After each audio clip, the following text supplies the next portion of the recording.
Hello and welcome. This is Grant Hughes of Grant Hughes Investigates on YouTube. This channel evaluates all aspects of true crime. As you are aware, videos and live streams in this genre often discuss elements of crime that may be disturbing to some viewers. If necessary, take the precautions needed to avoid these feelings. Factual information related to cases is the key to fostering rational true crime discussions. Fortunately, you will find that here. Please hit the like button only once, share the video, and subscribe if you like my content. Thank you very much for watching.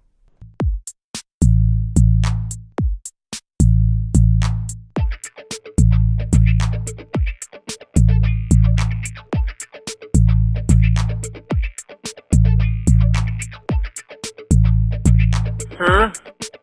It's a house! There's mosquitoes the size of bald eagles in that dadgum swamp.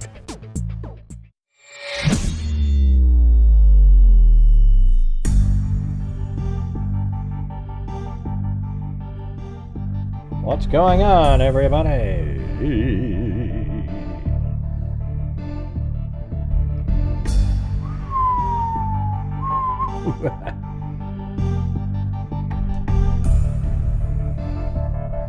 There he is, man. The nostrils the size of a nickel.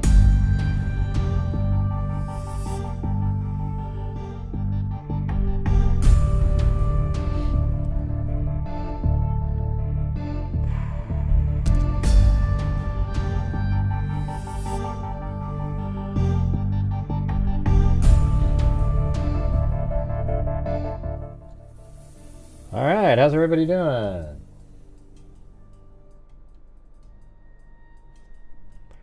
I guess we don't have the manifesto yet. And there was a YouTube channel created on the 5th and said, hey, there's a countdown. And it looked like it was in his name. I don't know if that's real. You know, there's people out there on YouTube that do shit like that. Social media, create fake there's actually 2 or 3 fake ones already.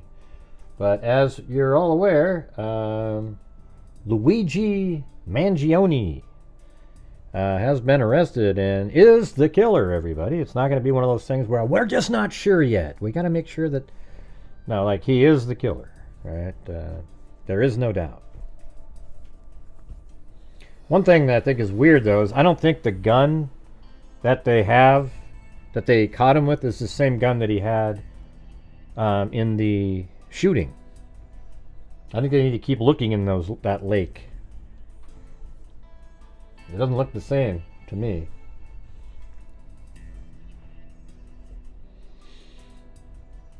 I don't know, Ray. I think it's just that's what he looks like, man. He looked like that when he was younger. He was a valedictorian actually at his high school, and he he spoke at it. Boring as hell, by the way, but he just spoke at it back in 2016, and then just went on and did whatever he was doing. I mean, he seemed like he was a high-tech person. He had jobs in like computer programming stuff and AI kind of stuff. I don't think it's the same at all. Yeah, it's not as small looking like that. I don't know. I mean, where's the silencer part of it? Like this is what they're showing right here, right? And there was another piece over here. That's the clip, obviously. But I don't know. I don't know. It just doesn't really look like... apparently that was a printed gun. Yeah, I don't know. I don't think it looks similar. Unless it's really small. I guess if it's really small, it could be... And I guess if, it's a printed gun, you'd obviously have some errors and jamming, etc. Right, I know the silencer made it look long. Where is the silencer piece, though? Did they not show us a picture of that, or? I don't get it.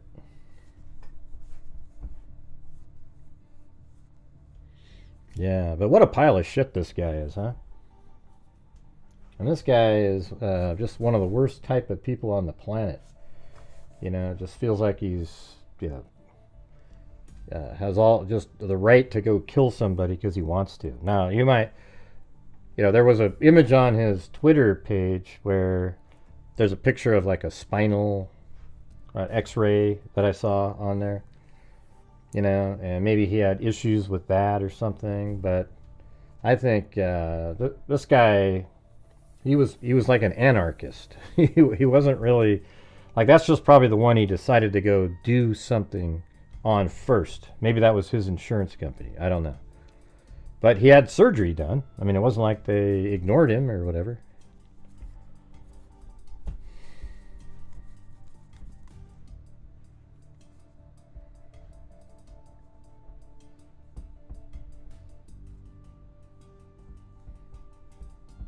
Yeah.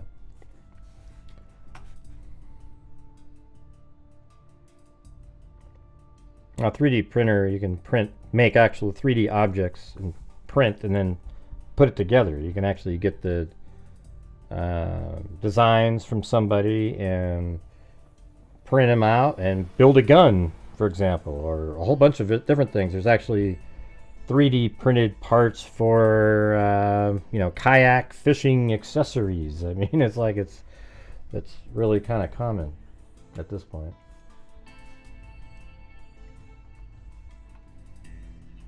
That's him right there. Right there.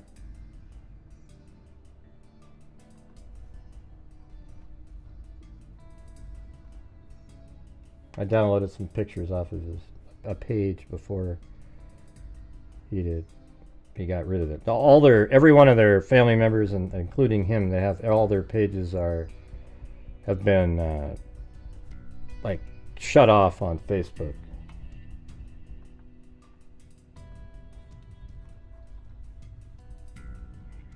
You know, I was right, man. He looks like the Joker.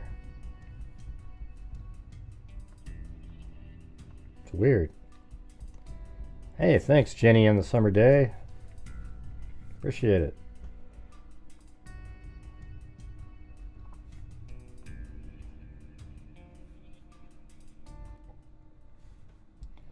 Yeah, so at the final press conference, I thought it was kind of interesting.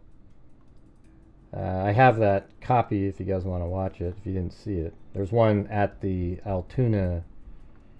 It sounds like it was at this McDonald's, but, you know, when I was looking up, at one of the press conferences, or they said that he was riding the bus to here, and, like, he was at a McDonald's. So I looked up the Greyhound bus. There's 3 McDonald's in Altoona, and there's a Greyhound bus station right there, I think. Yeah, that's where it showed up as. And then there's a McDonald's right here. So I figured that's the McDonald's that he was at, because it's so close to the bus station. But they said it was at this McDonald's off of Plank Road. So right here.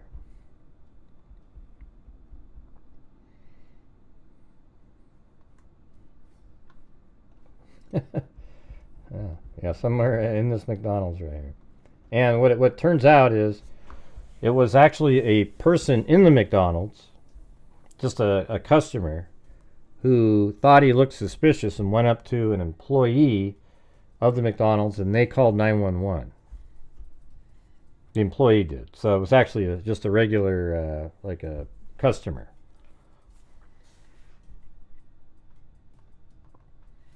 Here's a picture of him doing the perp walk. Get over here.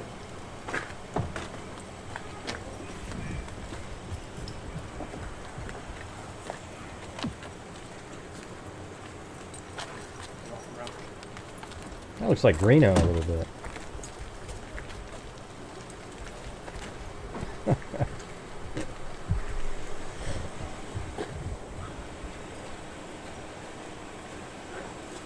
There you go.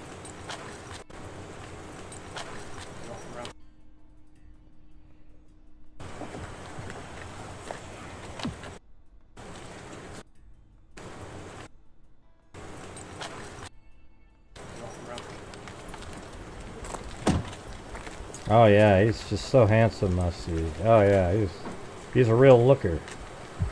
I'm sure those guys in prison will like to get a piece of that, huh?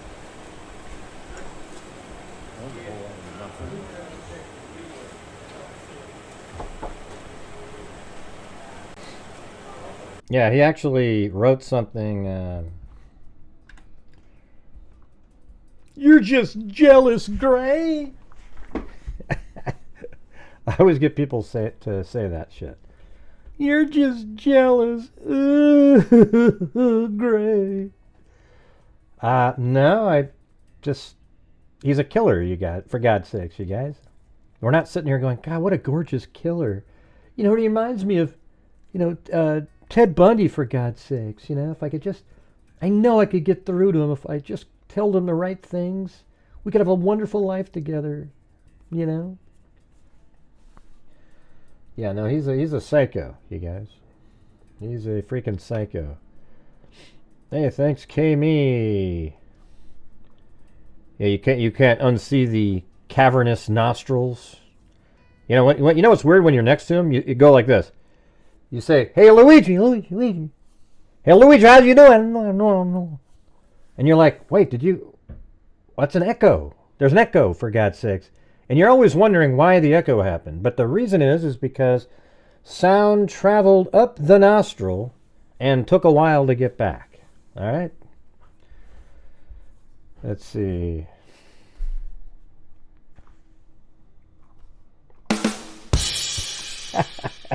Have to put that in there. Yeah, that's just coincidental, Jason. Has nothing to do with anything. But yeah, the first comment in the comments above was pretty funny. It said, way at the very top, said Luigi was an anti-capitalist and he got caught while eating at McDonald's. That's funny as hell, isn't it? Yeah. Yeah, he's not smiling anymore. So look, he did I just found this a minute ago. I heard that he said something about Ted Kaczynski, not Monica. And I found the actual post that he made. You have to, if you don't, right now, this is what sucks. As soon as somebody is arrested, you have a very difficult time finding anything old about the person because it just gets flooded on the Google search algorithm. But if you change the date range, you can eliminate some of the new stuff. But even old articles have the new SEO on it. I mean, it's just crazy. But I was able to find it.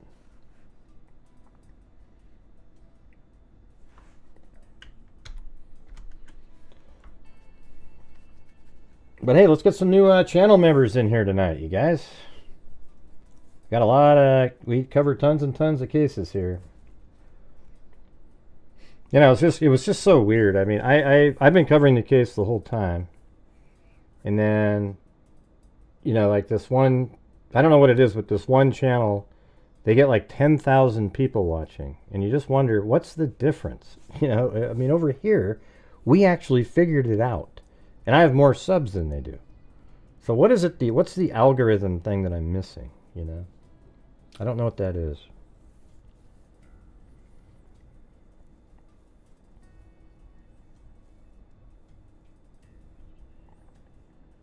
No, I didn't do that one. I'm happy that he was found not guilty. I followed it the whole time, though. Hey, thanks, Herbert Landscaping.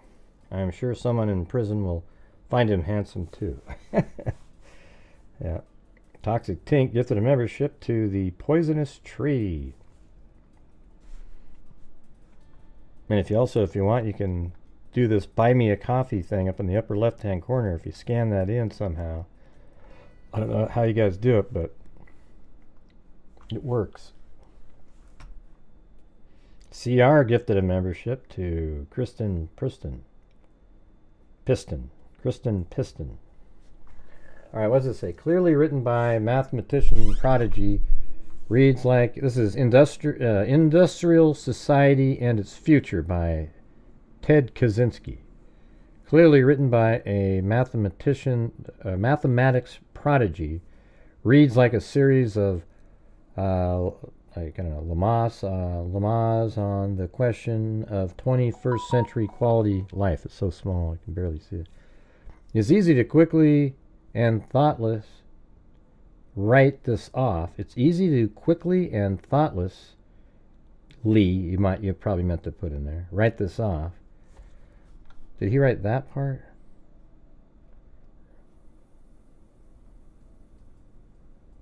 I don't know. Who's this down here? Wow, look at that's kind of weird. Why is that hashtag UnitedHealthcare at the bottom? Why is that on there? What the hell's going on with that? Oh, I guess they're tagging it so that people can find it, I guess.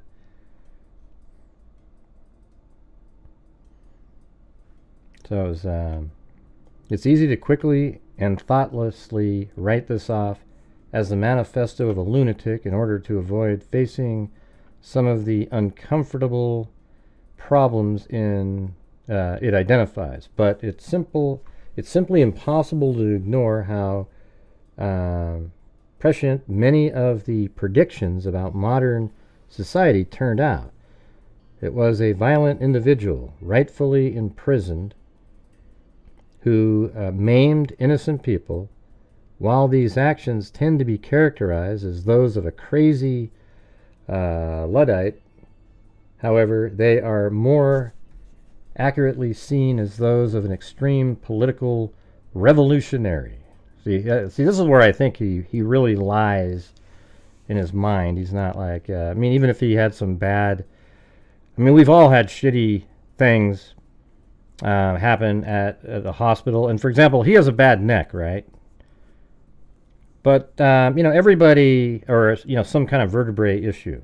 But everybody has some kind of issue, right? And we all struggle, and there's pain and so forth. And, he's alive. So I could see somebody exacting revenge if you had a loved one that somehow died, and you want, and then there'd be some kind of like, I understand why you did it. You're still a barbarian, right? But he's not dead. He's alive. He's walking around. And, I had neck surgery, I don't know, 3 years ago or so, 4 years ago, maybe 5 now. I don't even remember. It was during the pandemic. I remember that. 4 years ago, probably. And I couldn't use after the surgery was over, there was some kind of pressure put on one of my nerves, and I couldn't use my bicep or tricep or my chest. It just wouldn't work at all, but it was still connected. It was just squished. But now I can fortunately use those things again, but it was it was a nightmare. And it was a nightmare going into it. Yeah. But I didn't go kill somebody after that. It's crazy. He was a violent individual, rightfully imprisoned, and it says, a take I found online that I think is interesting.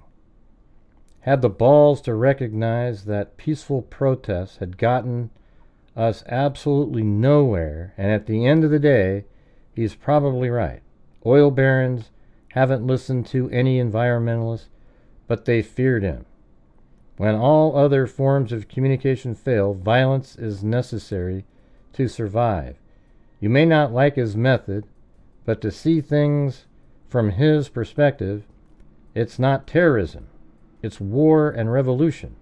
Fossil fuel companies actively suppress anything that stands in their way, and within a generation or two, it will begin costing human lives by greater and greater magnitudes until the Earth is just a flaming ball orbiting third from the sun. Peaceful protest is outright ignored. Well, it's never peaceful, you guys. You guys are always like burning buildings down, etc. So don't pretend, all right? Economic protest, right. So what you're saying is the peaceful protest is ignored, but it's the violence that people... No, people don't even respond to the violent protests. It sucks.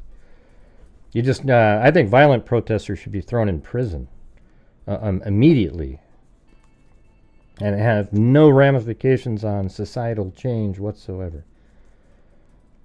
Let's see. Peaceful protest is outright ignored. Economic protest isn't possible in the current system. So how long until we recognize that violence against those who lead us to such destruction is justified as self-defense? These companies don't care about you or your kids or your grandkids. They have zero qualms about burning down the planet for a buck. So why should we have any qualms about burning them down to survive? Let's see, it says, we're animals just like everything else on the planet, except we've forgotten the law of the jungle and bend over for our overlords when any other animal would recognize the threat and fight to the death for their survival. Violence never solved anything is a statement uttered by cowards and predators. Right, well, is predators good? Review of Ted Kaczynski book Industrial. I don't know if that up here was like, is this the telling us what the above was or what? Because down below it says clearly written by, I guess that's the same thing. I guess I should have read that. That was a lot easier. This was tiny. That was the larger version. I guess if we put it right here, I'll play it. Yours for Scotland. I don't want that Scott. one. I want this one. Clearly written by a mathematics prodigy. Reads like a series of lemmas on the question of 21st century quality of life. It's easy to quickly and thoughtless write this off as the manifesto of a lunatic in order to avoid facing some of the uncomfortable problems it identifies. But it's simply impossible to ignore how prescient many of his predictions about modern society turned out. He was a violent individual, rightfully imprisoned, who maimed innocent people. While these actions tend to be characterized as those of a crazy Luddite, however, they are more accurately seen as those of an extreme political revolutionary. A take I found online that I think is interesting. Had the balls to recognize that peaceful protest has gotten us absolutely nowhere, and at the end of the day, he's probably right. Oil barons haven't listened to any environmentalists, but they feared him. When all other forms of communication fail, violence is necessary to survive. You may not like his methods, but to see things from his perspective, it's not terrorism, it's war and revolution. Fossil fuel companies actively suppress anything that stands in their way, and within a generation or two, it will begin costing human lives by greater and greater magnitudes until the Earth is just a flaming ball orbiting third from the sun. Peaceful protest is outright ignored. Economic protest isn't possible in the current system, so how long until we recognize that violence against those who lead us to such destruction is justified as self-defense? These companies don't care about you or your kids or your grandkids. They have zero qualms about burning down the planet for a buck, so why should we have any qualms about burning them down to survive? We're animals just like everything else on this planet, except we've forgotten the law of the jungle and bend over for our overlords when any other animal would recognize the threat and fight to the death for their survival. Violence never solved anything is a statement uttered by cowards and predators. There is UnitedHealthcare shooter reader fanfic out there. Enjoy. The CEO of UnitedHealthcare has been killed in a shooting outside an investor meeting, Catalonia. Sadly, first bit of news doesn't look good. If I was the Spanish government, this is how I would boost support for independence. By assaulting peaceful. Okay, well, that was already done. All right. Well, anyways, there you go.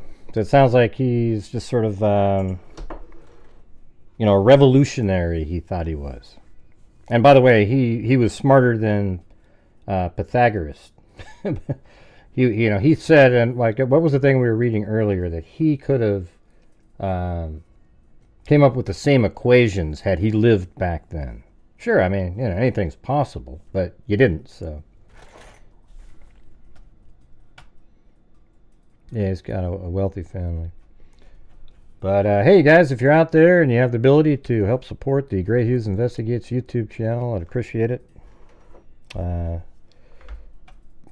was pretty slow this morning even though there was a lot of people watching, and yesterday was, and it'd be nice to have a decent night.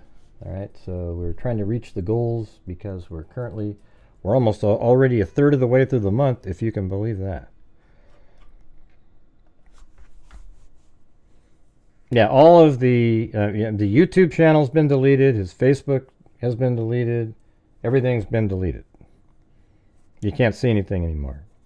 I downloaded some of the images and so forth. What probably a smart thing to do is to record your screen and then just start scrolling down on anybody, a Facebook page of some criminal that's just been arrested. And then you can go back and just do still frames, etc. Yeah, it's the same guy, everybody.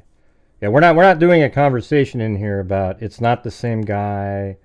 There's two different, this and that. We're just not doing that. So if you want to have that conversation, you can go elsewhere. Okay, this is the guy. There is no doubt. It looks exactly like the guy.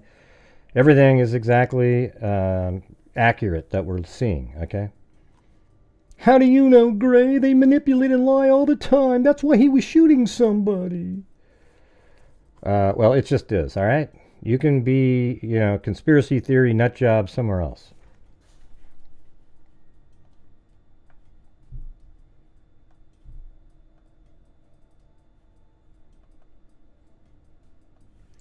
Here, let's take a look at the Daily Mail on this. The suspected killer of UnitedHealthcare CEO Brian Thompson is the heir to a holiday resort fortune created by his grandparents and the brother of a top doctor. Luigi Mangione, 26, comes from a powerful Maryland family centered on the late patriarch Nicholas Mangiano, a first-generation American who built a real estate empire in the state, including country clubs and media.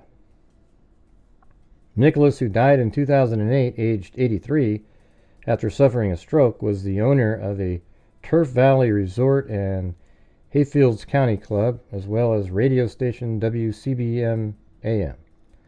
Nicholas was born in Baltimore's Little Italy, to a poor family, but worked his way up. This is the grandfather.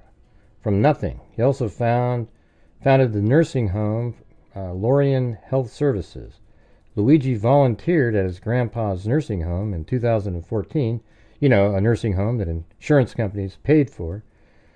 Nicholas had 10 children, including Luigi's father, Louis, and was married to his wife, Mary, until his death. The couple lived in a $1.9 million mansion on their country club, with Mary dying in 2013. Luigi Mangione is also the cousin of Republican Maryland House of Delegates member Nino Mangione, the Baltimore Sun reported.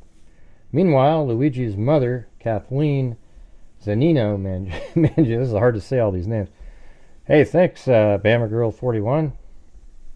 Man, I don't think anybody heard my sales pitch a minute ago. Meanwhile, Luigi's mother, Kathleen Zanino Mangione, owns a boutique travel company, and his sister, Maria Santa Mangione, is a respected doctor. She now works as a medical resident at UT Southwestern Medical Center in Dallas after graduating from Vanderbilt Medical School. Luigi Mangione is being held at a jail in Altoona, Pennsylvania, and they're going to put him in a prison. You guys, wow! How dare they do that? I thought it was just jail for everybody. She now works as a medical resident, and this says Luigi Mangione is being held at a jail in Altoona, Pennsylvania, after the UnitedHealthcare CEO was shot dead on the streets of Manhattan after his arrest Monday morning. He was detained at McDonald's in Altoona, Pennsylvania after 9 a.m. Eastern Time on firearm charges after an employee at the store called police. Yeah, but they called the police because one of the people sitting there is the one that called police. Newscrasher threw me in prison. I guess I'm going to have to be thrown in there. Maybe that'll help get some support up for the channel anyways. Where is it? I'm not even sure where the prison is anymore.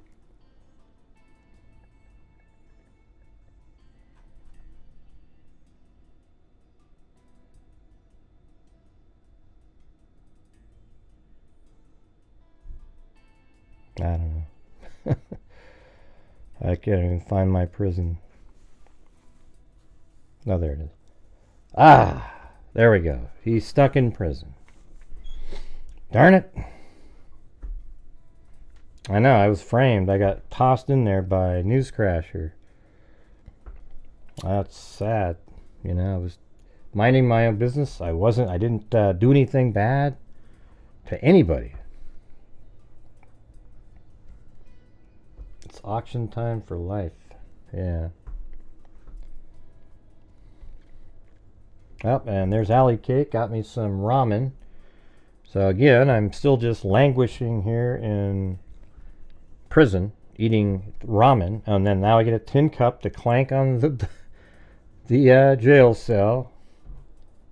Tina G, just for the hell of it, got me some cake. Okay. So currently I'm Buttercup 203 said, "Love your show, Grace. So sorry to hear about Blue." Yeah, it sucks. We're thinking of getting a couple more like Chihuahuas, actually. You know, nobody's ever going to replace Blue, but I like their personality, so we'll see.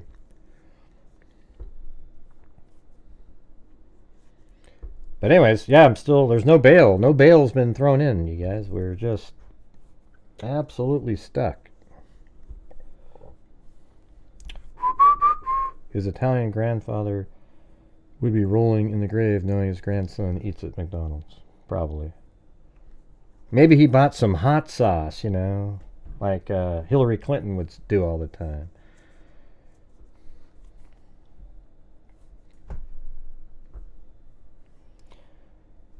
There's Tina G. Is that for bail, Tina?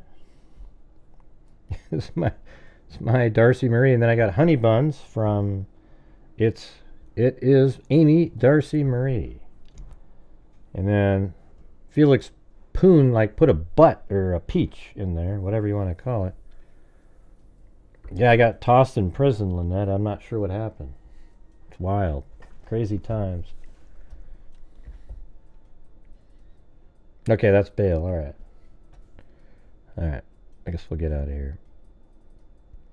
It just barely gets me out the door. There's no Uber ride to the hotel nor a hotel stay, but at least I got some honey buns and so forth to get out.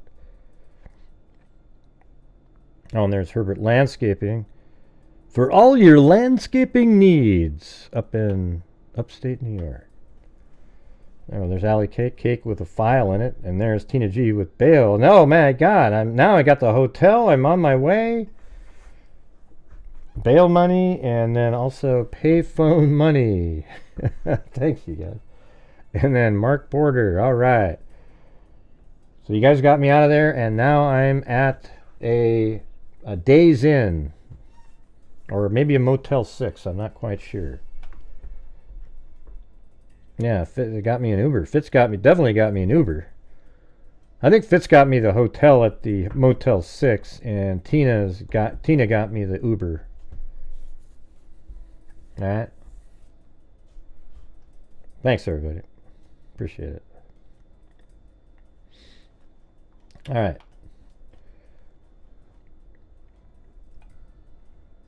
You've never seen that before, Lynette? We've done that for years. The bail, the jail stint. That's why I have it built.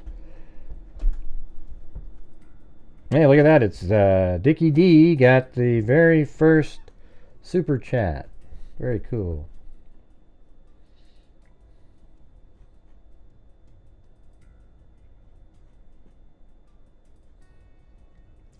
And you know, they had to have recognized him, don't you think? I mean, apparently they were looking for him. I mean, don't you think they were like, "Hey, how's it going? Is everything okay?" And I mean, didn't they recognize him when they saw the cab picture? They had to know that was him, 100%. And then when you combine that to the one where he's smiling,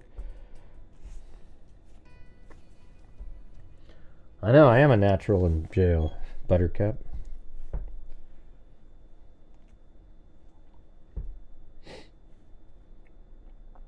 Where was that screenshot? Yeah, this is one that Zozo found. I'm not sure if this was Facebook or... But that's his name right there. I think this is actually Twitter, maybe. Pep Mangione. And it says, hey, are you okay? This is October, just, 5 weeks ago. Hey, are you okay? Nobody has heard from you in months. So what was he doing, by the way? Has he been planning this for a while? And by the way, are there other deaths out there of people and nobody knew what was going on? It was more hidden than this one. And what was he doing? You haven't heard from him in months. Nobody has heard from him in months. He was gone. Hey, thanks, Shamo. And look at that. Danny ICURN has been a member for 16 months.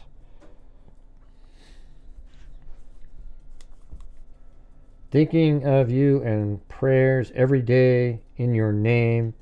Know you are missed and loved.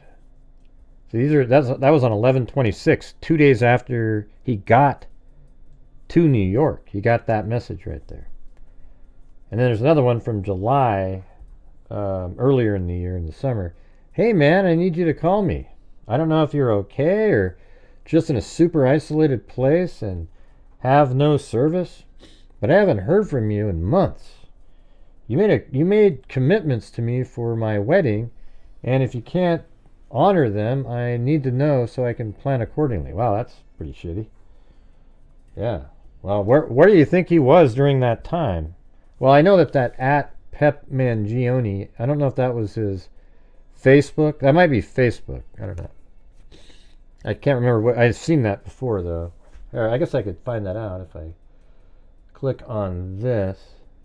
No, it just says Louis up there. What's this one? Let's see. I guess he was wondering if he was gay. I don't know. I don't know. What's this Daily Mail one?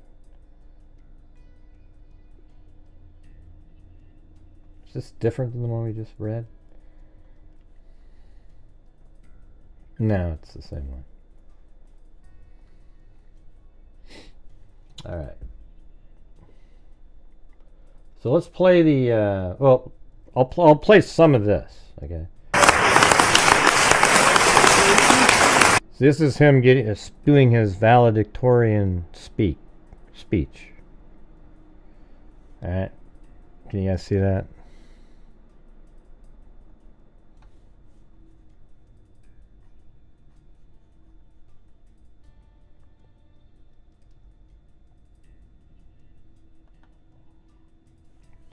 All right, here we go. Well set. Congratulations. Full score and 7 years ago today.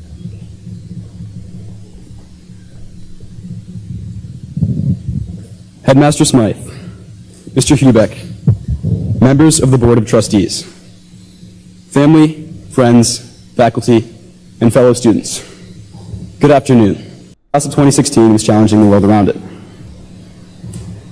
Having great ideas, however, isn't enough to innovate. The class of 2016 is... It's really it's one of the most boring speeches I've ever heard, so I'm just showing you, yeah, it's just absolutely... But it's brand new... Look at these guys, though, by the way. Look at like, the teacher's face. You can't see him because I'm in front of it. Hold on.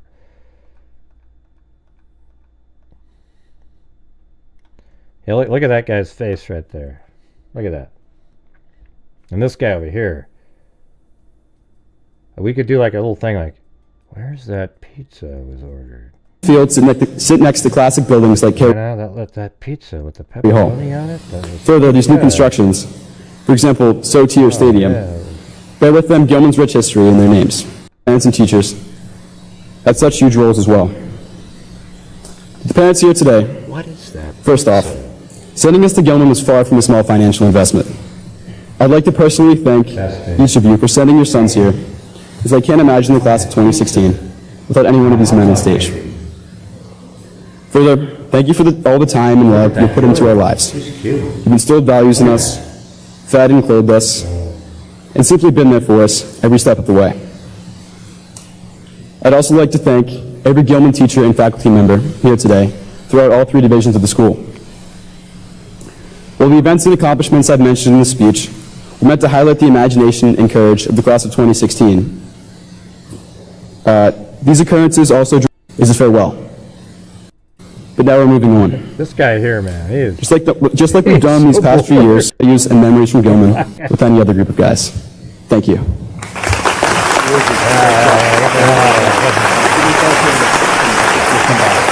All right. Wow. So here's the press conference. Seeing they're potentially awaiting for in a police department. Luigi Mangione. By the way, the guy that was deputy police chief, man, he needs to find something else. I'm telling you. My God. Arraigned in Pennsylvania. Let's listen in to guy right authorities in Hollidaysburg, Pennsylvania, provide an update.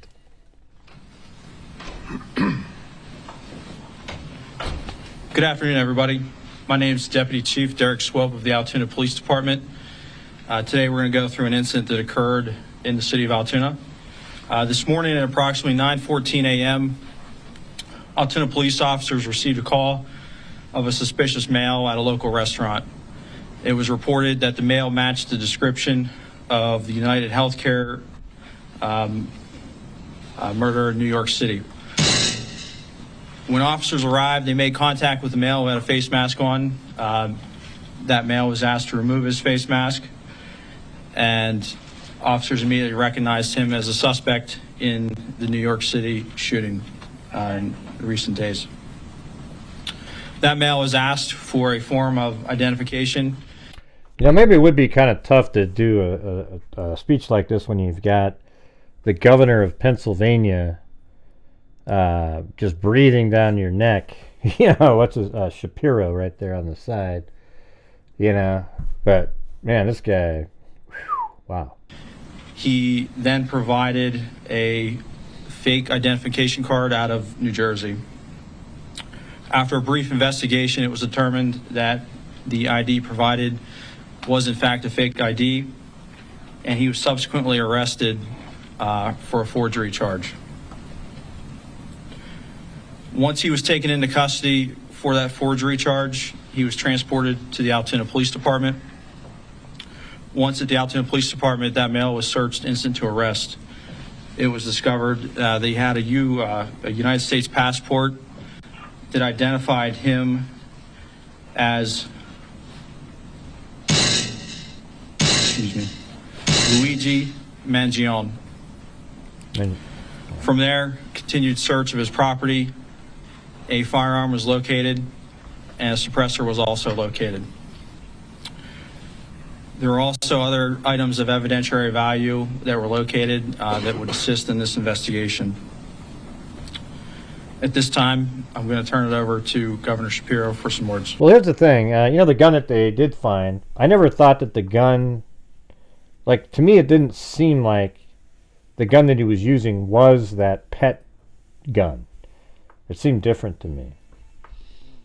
So I don't know. But if it is, if they do really believe it was the pet gun, then the gun that they did find doesn't look like it at all. And apparently that's like a shot at the police station over here.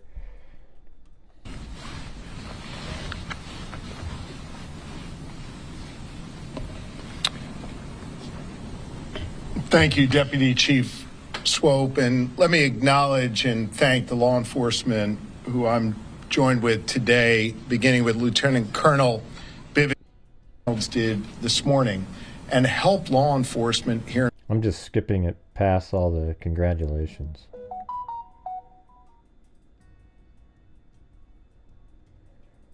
Great job, law enforcement, McDonald's, and great. I didn't solve anything, but you know, I think that one overlay picture I got made fun of by some moron on Twitter who went.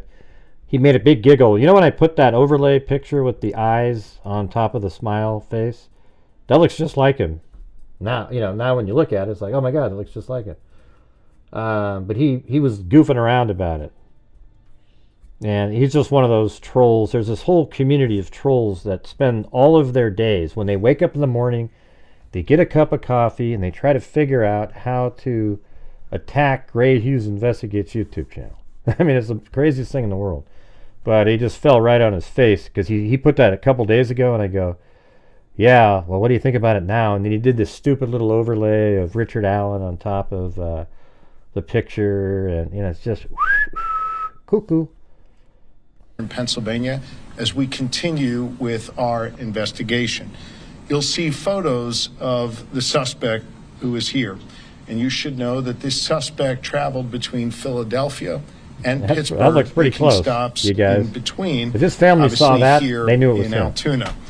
I want to ask all of our fellow Pennsylvanians to help us with any tips that they might have by contacting us at 800-4PA-TIPS. Again, that number is 800-4PA-TIPS. The suspect was just arraigned here in the courthouse, and presumably New York will file charges very, very soon. That process will continue to play out, and justice will be delivered in this case. Hey, thank you, Dickie D. It's me, Luigi Mamma Mia. All right. This case is hinged on attention. In fact, that's amazing, though. Why would they let him watch YouTube in the prison cell? That's amazing. The attention in this case and the killing of Brian Thompson was helpful, no doubt, in allowing us to capture this killer, in alerting that individual at McDonald's this morning, and then having that individual contact police. But some attention in this case, especially look at that online, right there. Look at that has bit. been deeply disturbing. See, I agree with this. As some have. See, look at, I totally agree. Everything that Governor Shapiro says in a couple of these moments, I absolutely agree with him. Some have looked to celebrate instead of condemning this killer. Brian Thompson was a father to two. He was a husband, and he was a friend to many. And yes, he was the CEO of a health insurance company. In America, we do not kill people in cold blood to resolve policy differences or express a viewpoint. Yeah, well, I totally agree with that. Brandon Collins, hold on a second. Brandon Collins said, Gray, did you see anything about... I did. I actually saw it when it was still up on the YouTube. I saw how it had... I don't like Shapiro as a, well, I mean, he's more competent than, for example, that idiot Walls. Oh, my God, that guy. Whew, wow. But anyways, this graded. Do you see the anything on YouTube about his YouTube channel having a countdown video? Yeah, there was something on the 5th. I went and checked. The account was created on the 5th, so it was before he was arrested, which makes it a little more interesting. Except it could have just been a dummy account that the person edited and changed the name to, and it was supposedly a countdown, and it was going to be like a friend was going to upload the reason he did this, and the countdown started because he was, it would be because he was arrested. That was it. I understand people have real frustration with our healthcare system, and I have worked to address that throughout my career. But I have no tolerance, nor should anyone, for one man using an illegal ghost gun to murder someone because he thinks his opinion matters most. In a civil society, right, yeah. We are all... See, haven't I said exactly the same sentence on here? And see, I'm I'm conservative, right? So I've said 100 times on here, you can't have people going around killing people, even if, because you don't agree with them. Somebody had to be the CEO of that company, and he was the CEO. You don't go around and killing people, because then you have a loss of a civil society when that happens. Hey, thanks, Tim Bray.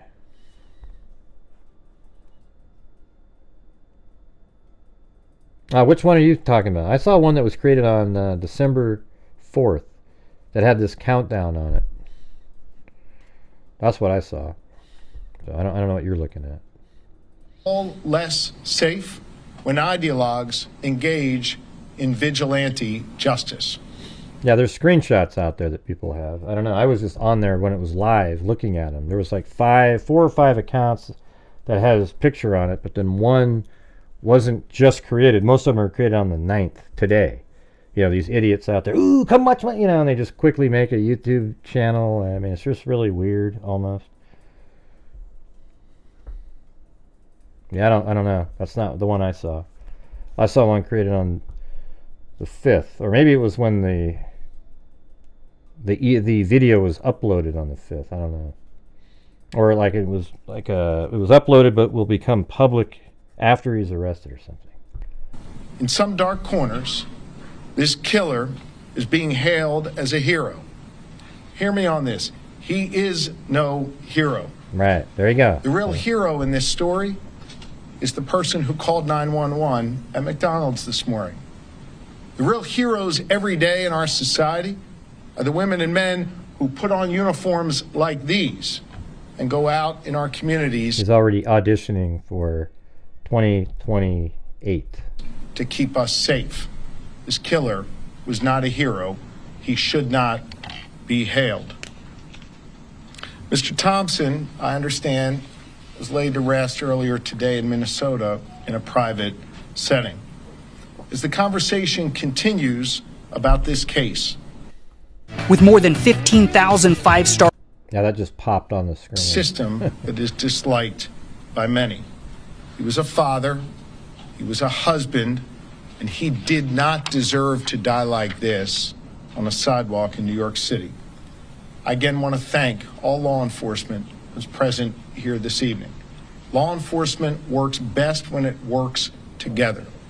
In this case, you have the New York Police Department working together with the Altoona Police Department, working together with our Pennsylvania State Police and our partners at the federal level as well. Everyone came together to solve this case and keep the public safe. I again want to ask my fellow Pennsylvanians, if you have any information regarding this suspect or his travels throughout Pennsylvania, please share those tips with us immediately. And with that, I want to thank District Attorney Weeks for his important work today and invite him to the microphone to say a few words. Thank you, Governor Shapiro. Good evening, everyone. I would echo the governor's sentiments. Law enforcement does work at its best when they work together. That guy's really boring. I don't want to put you through it. Let's just do the questions. Oh.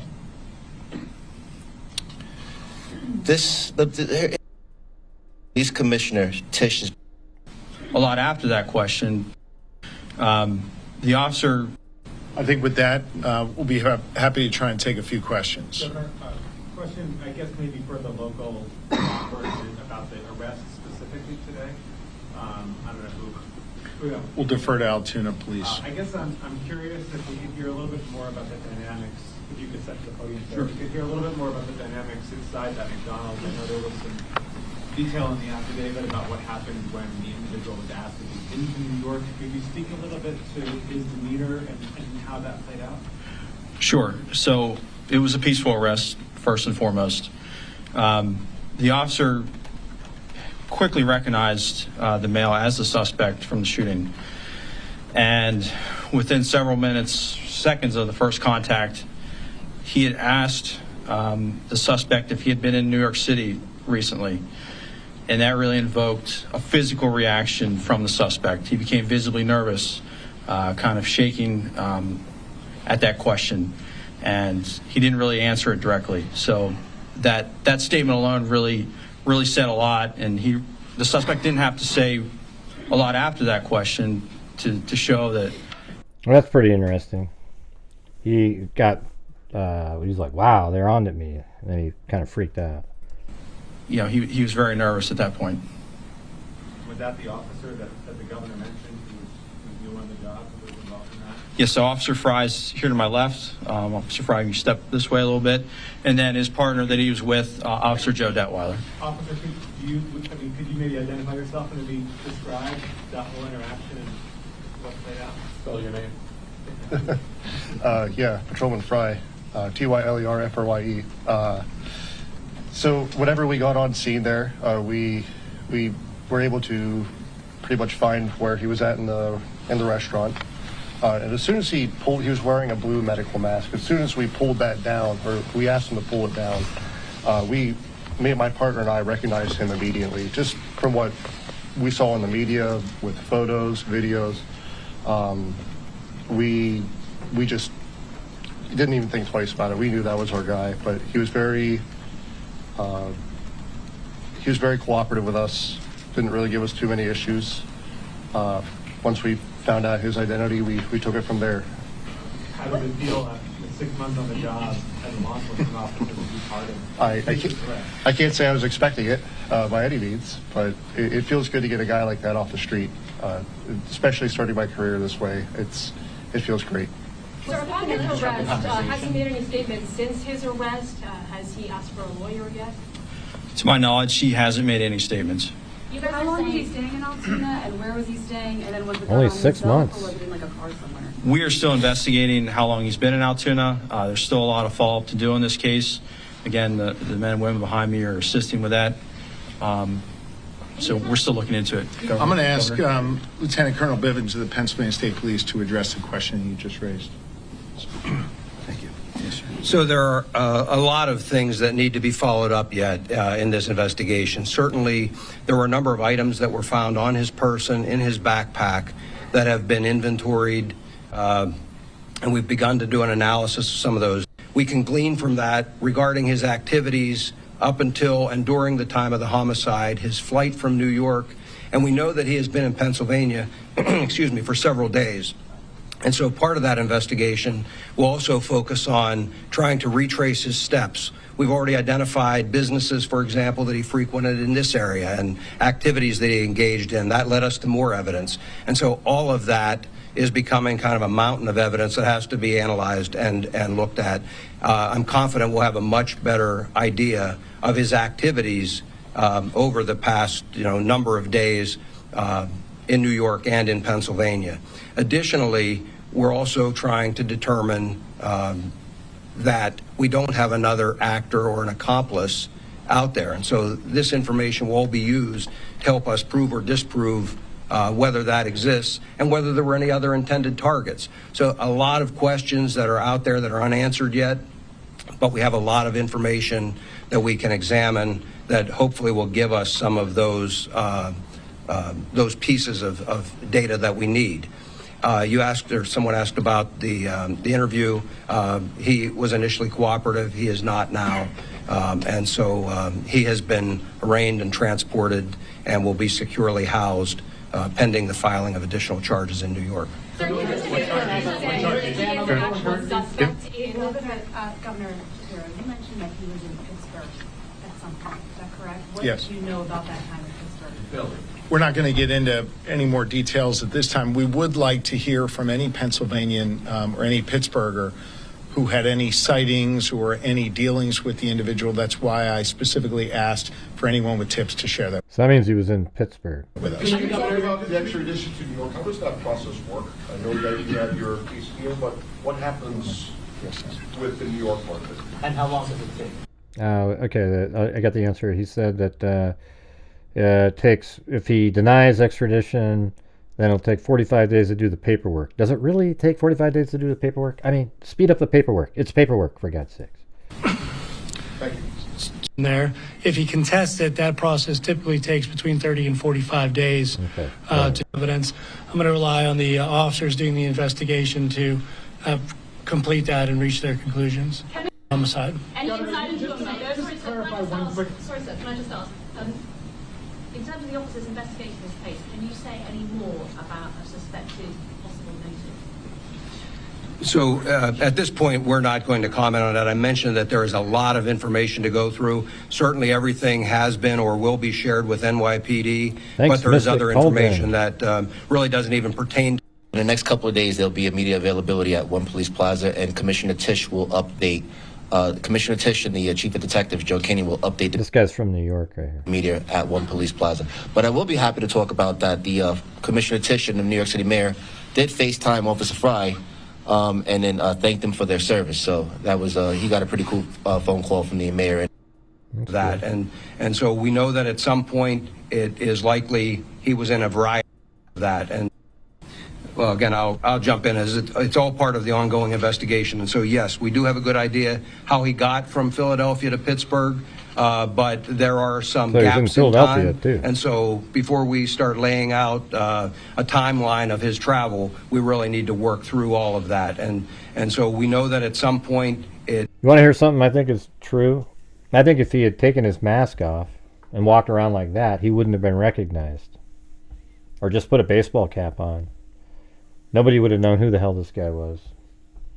Yeah, but instead he wore the same damn thing, the hoodie and the, it's like there's a certain point where if you keep wearing the same sort of looking outfit, people are going to recognize you. I think if he had looked like this and just put a hat on for his other travels, nobody would have thought anything. He just would have sat there and ate meals and looked like a regular dude. Instead, he drew suspicion on himself by continually wearing a mask when people aren't really wearing masks anymore, unless you're nefarious. It's back to those days. COVID may allow criminals to hide amongst everybody because everybody was wearing masks. But now that people aren't really wearing masks anymore, we're back to the criminals generally wearing the masks. That's not true, Greg. I still wear a mask, you bastard. is likely he was in a variety of locations across the state, to include Philadelphia, Pittsburgh, and points in between. And then Altoona, so Philadelphia and Pittsburgh, and then he made his way back here to that. Again, that'll all be part of the logically, he's caught here in Altoona, so logically he was in those locations first. But again, the timeline of all of that will be part of the ongoing investigation. What was that response? Made detection for several days. Obviously, he was caught at McDonald's this morning. Guy's got to eat. For the past few days, he's been on the run for multiple days at this point. How did he manage to evade detection for so long? So I think, again, as part of the ongoing investigation, when we determine where he's been, where he stayed, those kinds of things, we may be able to answer some of those questions. But right now I will tell you that based on everything that we have seen, he was very careful with trying to stay low profile, avoid cameras, not all that successfully in some cases. But that was certainly the effort he was making. He took steps to try and, avoid detection with some of the electronic devices and things as well. So, again, all part of the investigation, but clearly, somebody that was very security conscious and trying to avoid someone identifying. No criminal record. Yeah, I don't like Shapiro because I don't agree with anything that he does, but he's much more of a dynamic communicator than Tim Walz. I mean, my God, what a dumb decision that was. Huh? This was a name that was not previously known to law enforcement. I am not aware of a criminal history on this Could you individual. speak to those tech evasion devices? It was mentioned in the hearing, and then the defendant said that those were waterproofing bags. Could you speak a little bit more to what was taken into evidence today?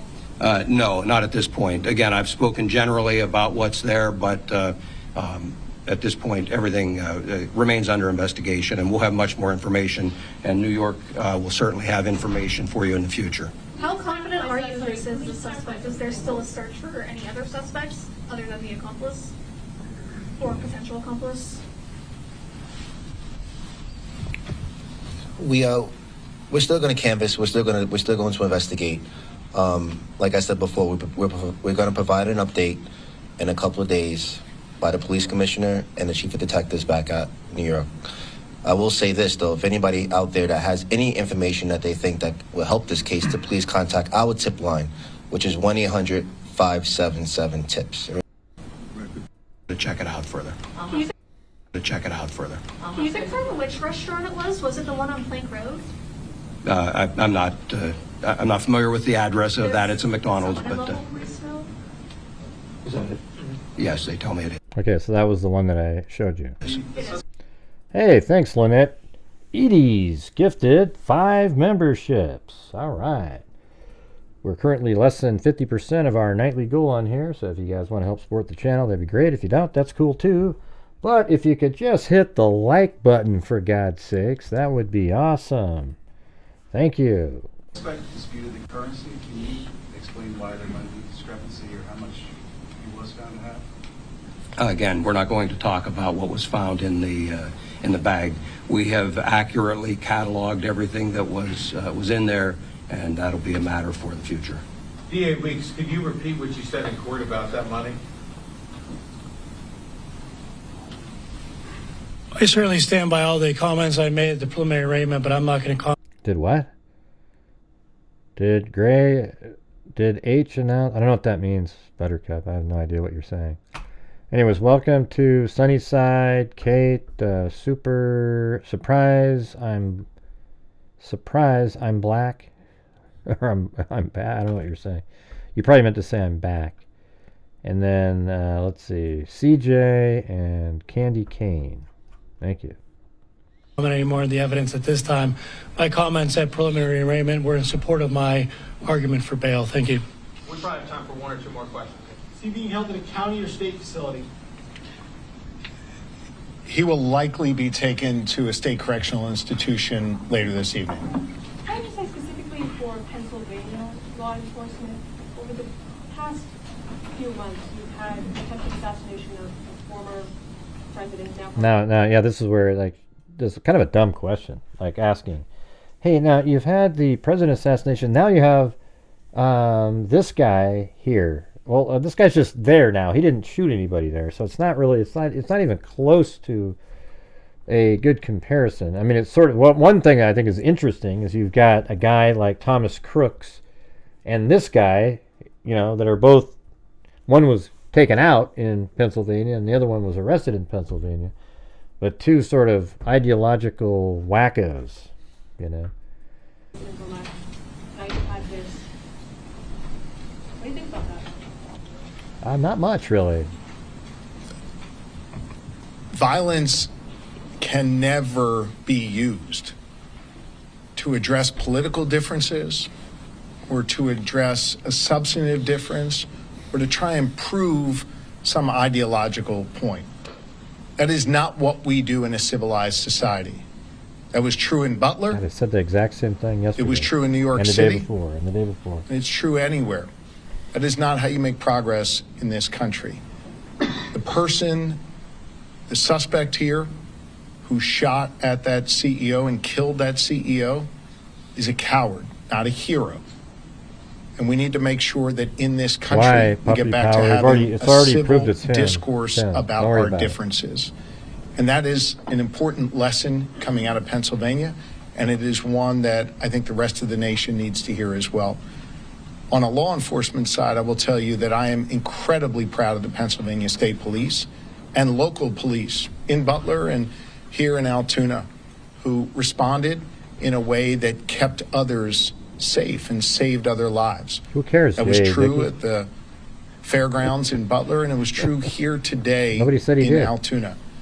Had that local Pennsylvanian not spoken up, had that wonderful police officer who's been on this job for 6 months not acted calmly and swiftly, God knows what could have happened. So I think the lessons coming out of Pennsylvania are that violence is not a way to answer questions and address problems, and that we have the gift of law enforcement here in this Commonwealth who care deeply about the safety and well-being of our fellow Pennsylvanians and our fellow Americans, and I commend them for that. Okay, that's it. Yeah, so, you know, I agree with, I mean, it's just so obvious, you guys. I mean, I think it's disgusting that there's people out there pretending this guy is some sort of a hero. Like, ooh, he's so great. Ooh, wow, he's so awesome. And I don't give a shit what reasoning he has. Now, if he had a family member that got killed by, you know, not getting insurance, I would understand the why part. Like, I get it. The only problem is he never acted like that kind of person. Never acted like that kind of person at all. Yeah. So, hold on.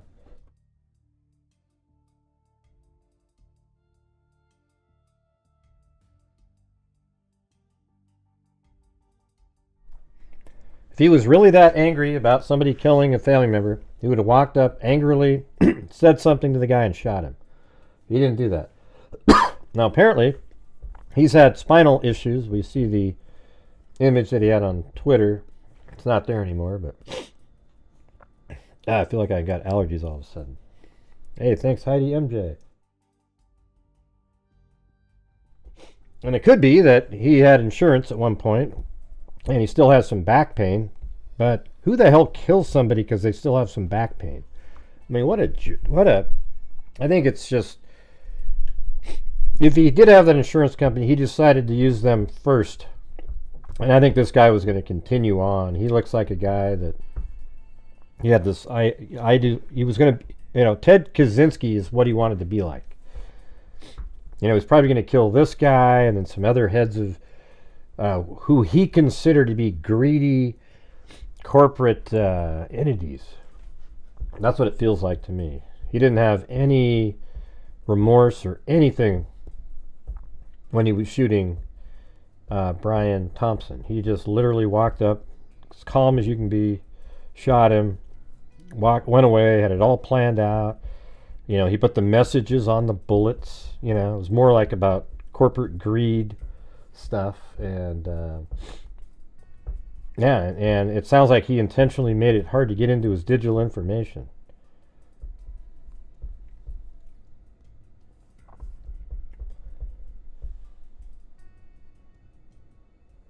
What's going on with Daphne? I don't know what you guys are talking about. What's happening with Daphne?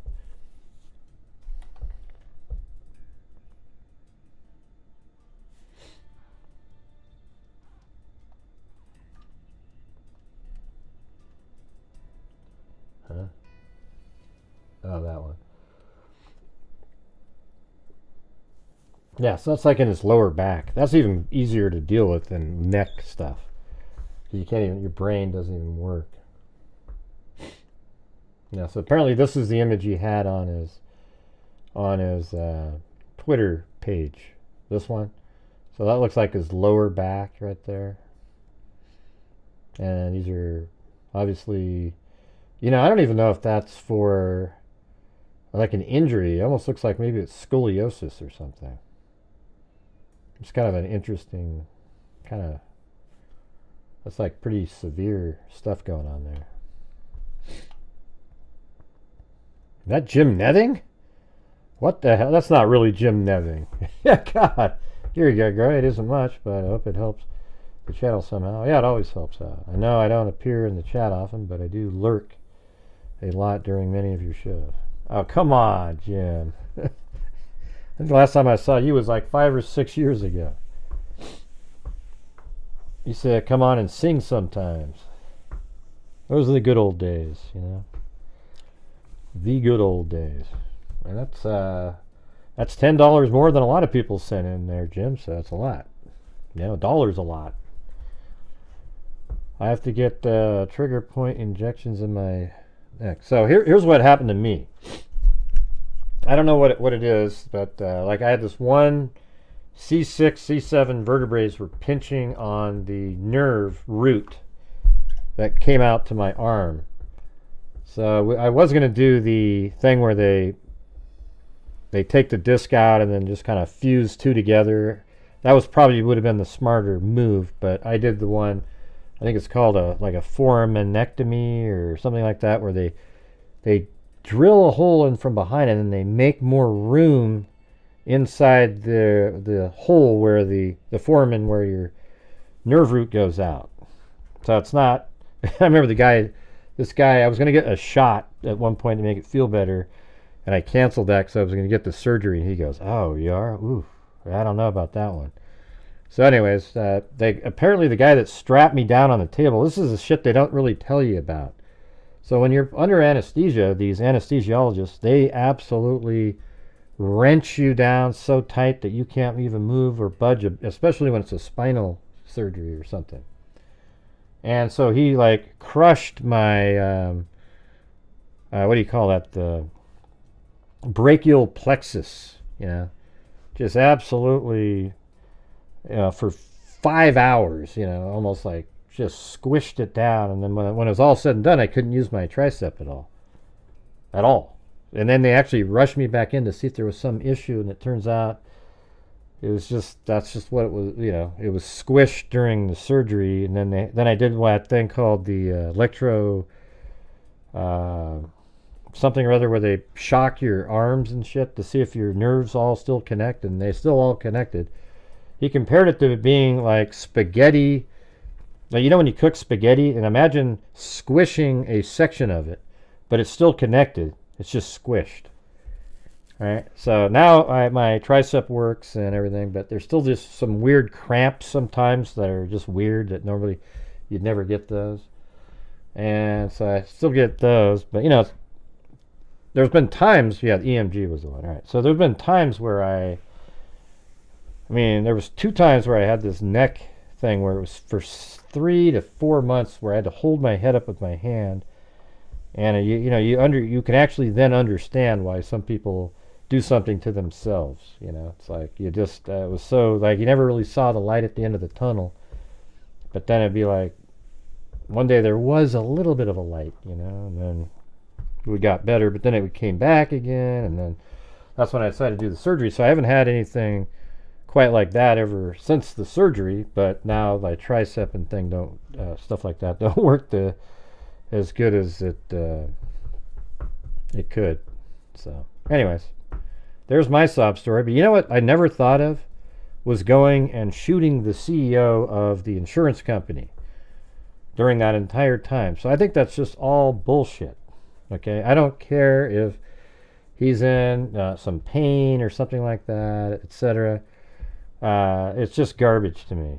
And you know, and by the way, you're not dead either. Now, if the insurance company was responsible for taking the life of somebody that you love dearly, I can understand the sentiment, but it's just absolutely, it doesn't make it right or good or anything. It sucks. And all the people out there that make it seem like this guy is a hero and you have those thoughts, you're just dumb. There's something wrong with you, okay? Your brain doesn't work correctly. It's just a different opinion, Gray. No, you're just dumb. Don't you get it, man? If you allow people to do shit like that, it destroys the fabric of a civil society. That's exactly what happened during all of the riots that were going on, you know, after George Floyd, all those things that are just allowed to happen over and over and over again. Portland, the riots going on over and over and over again.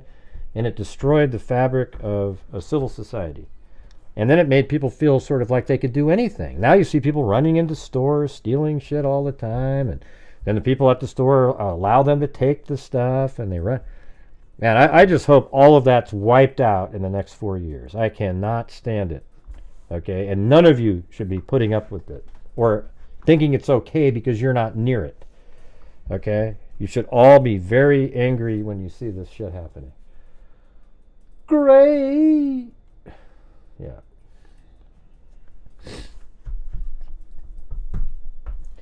All right. Anyways, enough of looking at the spine of a killer. All right. So, anyways, Cindy J sent me this. Let's see what this one said. They sent me an email, Cindy, on what's going on with Daphne. Yeah. I don't know where the rest of these offenses are. Aren't there 5 offenses, Cindy? Where's the other ones? Is there more that you could... on the aforementioned date and time on December 9th, 2024, Fry & Co., DeWitter... Let's see. Upon arrival, officers were able to locate the male matching the aforementioned description sitting in the rear of the building at a table. He was wearing blue medical mask and was looking at a silver laptop computer that was placed on the table. You know, my eye just keeps glancing over because it's like co. I mean, look at that. Ding, ding, ding. I'm not sure why my eye... I always see these patterns on the pages. Now, officers were called to the McDonald's for a suspicious male matching his description. Co-affiant asked the male to pull down his medical mask so he could see his face The male complied and pulled down his mask. Affiant and co-affiant immediately recognized him as the suspect from the New York City incident after seeing photos released. I think the one from the cab is more likely what you would recognize of him from media sources. Co-affiant asked the male for identification and provided officers a New Jersey driver's license hearing the name Mark Rosario. Right, so bearing, not hearing. Well, the driver's license was from New Jersey and it said Mark Rosario and date of birth of 7/21/1998. Affiant took the license and ran the information through the dispatch center. Co-affiant asked the male if he had been to New York recently, and the male became quiet and started to shake.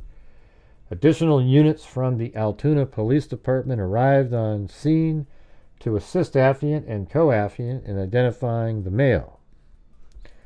At this time, dispatch was unable to find any information on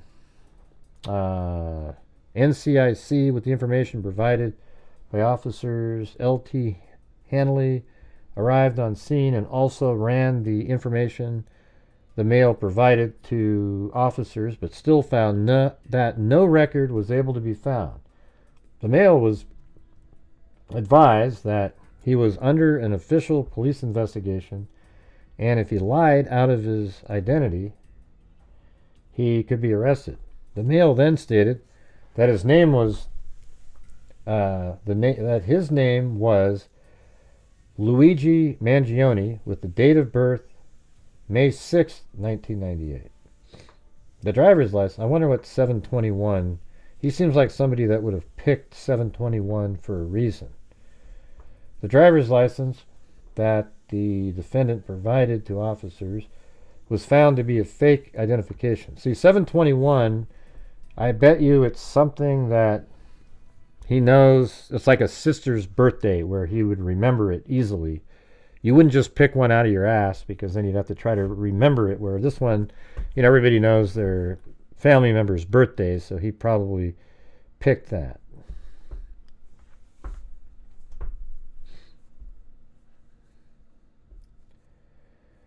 The male then stated that his name was, so the driver's license that the defendant provided to officers was found to be fake identification card. Fox asked the defendant why he lied out his name. What does that mean? Lied out his name.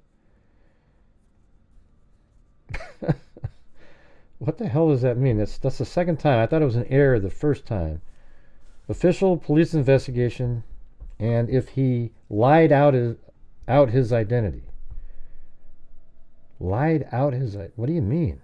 What the hell does that even mean? Defendant, why he lied out his name.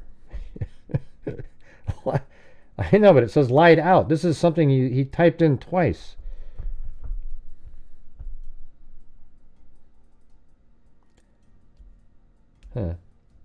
Fox asked the defendant why he lied out his name, and the defendant replied, "I clearly shouldn't have."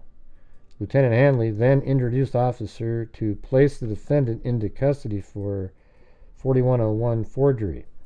Defendant was... I guess there's some errors here. The defendant then was placed into custody. The defendant was handcuffed and was searched on scene. The defendant was then transported back to Altoona Police Department Station. Are there any other parts of this thing? Yeah, I don't think it's a typo. I think it's somebody, that's how they talk, whoever wrote that. It says it twice. See right here, it says official police investigation, and if he lied out his identity. I mean, you'd think it would say about, right? But I've heard people talk like that. Was there any more of these, Cindy?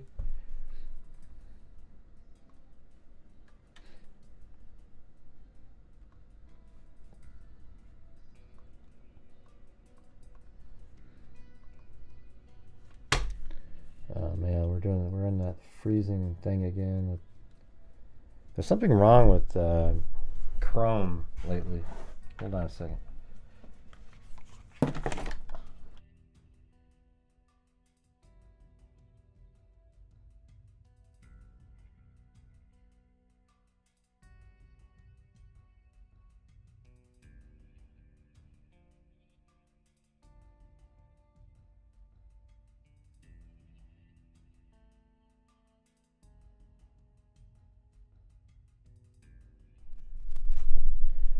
Yeah.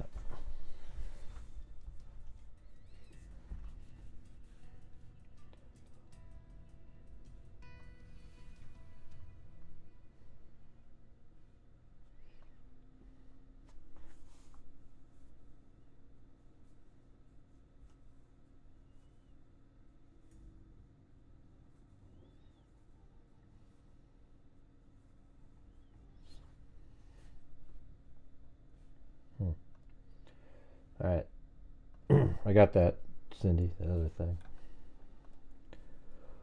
So this just says part 5. There's no part 1, 2, 3, 4, anything. All right.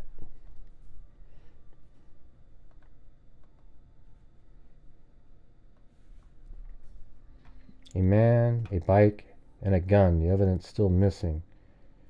Oh yeah, what about the bike? No, this isn't. That was yesterday. So they never found the bike? That's kind of interesting, isn't it? Oh yeah, this is what I wanted to read yesterday. Here's what authorities are still trying to find.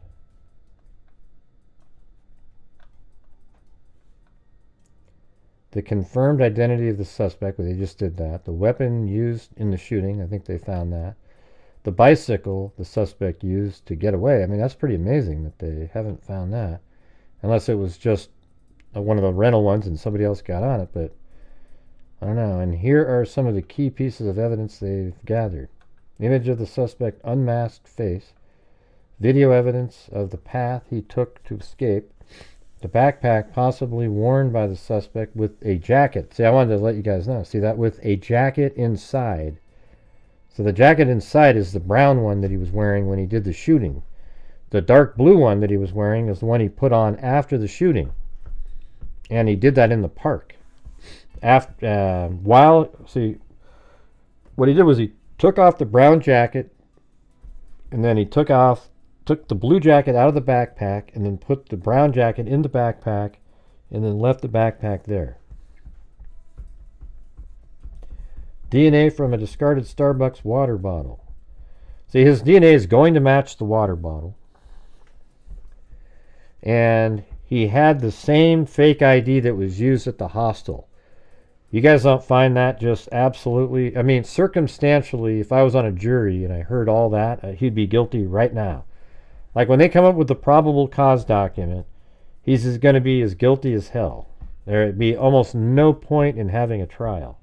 Except he'd be going for jury nullification, because maybe there'd be a couple of the wackos that are out there thinking, he did the right thing, everybody. He's awesome. You know, those types. All right, guys, we're currently at 60% of a nightly goal. So if you're out there, and yes, on this channel, I try to bring in the funds on a nightly basis to help support my channel and allows me to continue to give away thousands of dollars each month to various true crime related charities. And I think we need to get 4,500. I'm hoping to be able to give out at the end of the month, but it's already looking a lot slower than last month, so we'll see how it goes. But if you guys have the ability and the wherewithal to help support my channel, and I hope you're actually listening to what I'm saying here, I would really appreciate it. Because a lot of times when I mention this, we go another 10 minutes and it's almost as if nobody heard what I said. So that would be fantastic. Thank you.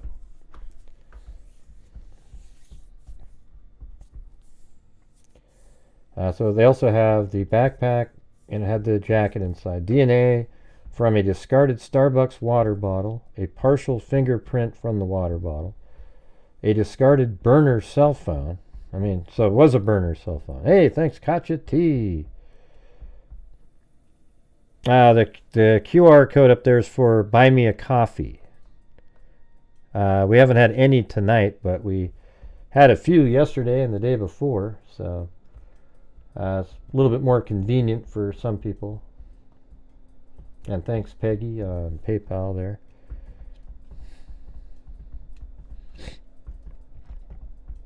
Scarter burned his cell phone, 9mm shell casings with the words "delay, deny, depose" written on them. But crucially, there was no gun in the backpack.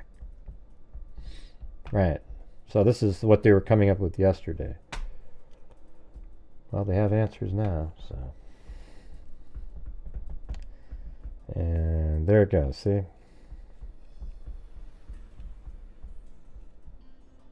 I don't know how you do it. How do you do the QR code up there?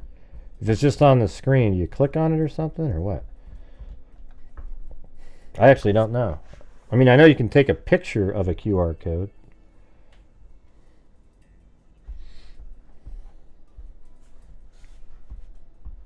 Well, KK, you can get me a coffee, right? Let's see.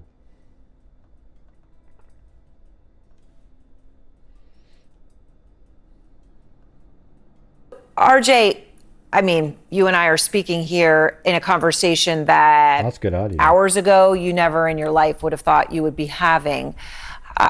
Were you shocked when you learned that your friend was the suspected killer?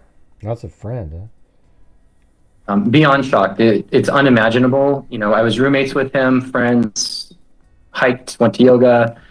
He did his best to be athletic, and unfathomable, knowing the kind, person that I saw and knew. I know you considered him, from your interactions with him, the time you spent together, as someone who would be a lifelong friend. What was he like when you knew him? And I know you've shared some pictures with us as well. I mean, in terms of how social he was and the sort of interactions that he would have had with the other people in your co-living community. Well, it's also in my video. I think it's in the description of the video. The same link, I think. I'm not sure. He was a very thoughtful person, communicated really well, was friendly, had good relationships with everyone. He was even, in some ways, a bit of a leader. He helped spearhead a book club that we started just so we could, keep those intellectual pursuits alive from back when we were in school. So you mentioned that he was into health.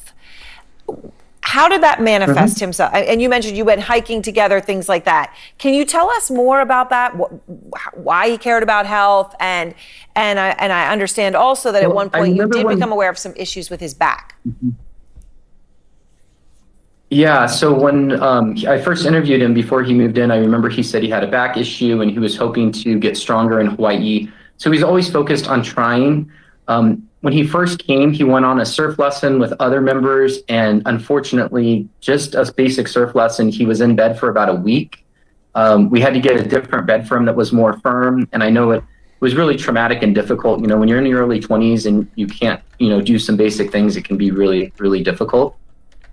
Did he have any conversations with you then or even afterwards about that issue? And I mean, his back, how he hurt it? I mean, obviously anything to do with the insurance process of it? The only thing he ever mentioned, he mentioned, I need to go back to see my doctor and then I'm going to have surgery. I encouraged him and brought him to yoga classes. He would do calisthenics on his own. I know he was really focused on being strong and healthy, but it also weighed on him that he knew that there was an impending surgery. That was it? Huh. See, nobody heard. I did my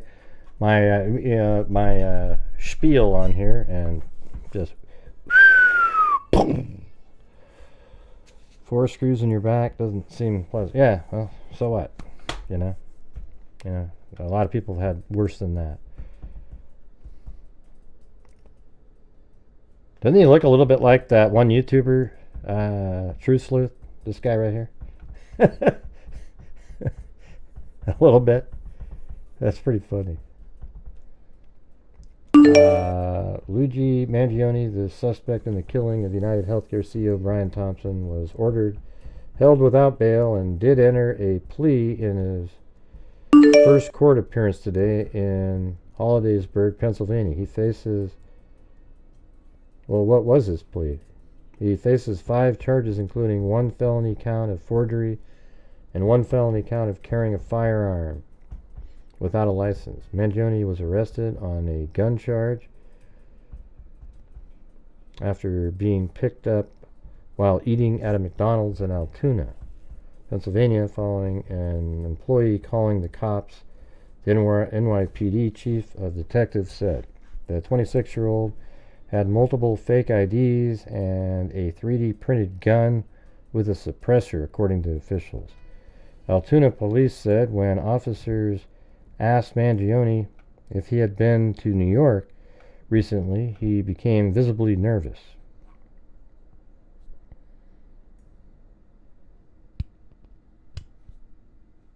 Yeah, I think he just thought it was like corporate greed, so he went after UnitedHealthcare. He thought he was going to be a Ted Kaczynski hero type. And he is to some wackos out there. Did it show up on the screen? Oh yeah, I did get a couple coffees here. I got one from Lisa Valenzuela.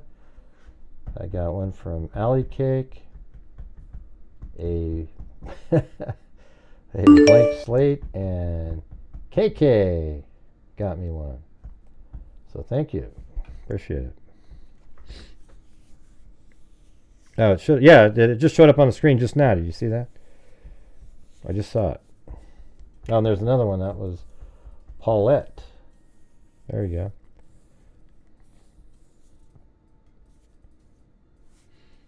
Yeah, it looks like he might be skinny because he hasn't eaten very much lately. He just looks like a weirdo, you know? You know what he looks like? Adam Lanza type, you know? Look at the arms. His arms go down past the pockets on his pants. I mean, God, this guy is... Hey, look at that. It's Herbert Landscaping. Gifted 5. Very kind. Very kind. Thank you so much. Dickie D. Barbara Weiss or something. And then Amber Anderson. The Goods Girl. And Charles in Charge. That was probably the dumbest show ever to be on television. Just think about that for a minute. You think they would ever name it? By the way... Given the PC nature of today, that they would name a show Charles in Charge. My God. People would go, what do you mean he's in charge? What do you mean? Yeah. Yeah, he did have a manifesto. It was all about, apparently, it was kind of about the insurance, healthcare insurance world. But they also, the person who read it said it was more about like corporate greed type of thing. It wasn't just about healthcare. So he does kind of have low ears, you guys. Definitely has low ears. I guess we could really tell it in the picture of this one. Let's see what it looks like in this one. Get over here. Oh yeah, this is. I don't know, they don't seem too bad on that picture.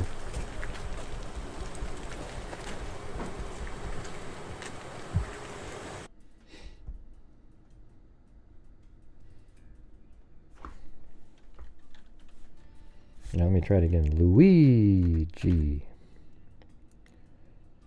Yeah, it does look like he kind of pissed his pants there, doesn't it? I wanted you on my earlier show when we had that shot looking up his nose, Zozo. I was hoping you'd... You know, we were talking about, man, when you walk up to him, there's an echo. You say hello, whoa, whoa, whoa. Did you hear that? Yeah.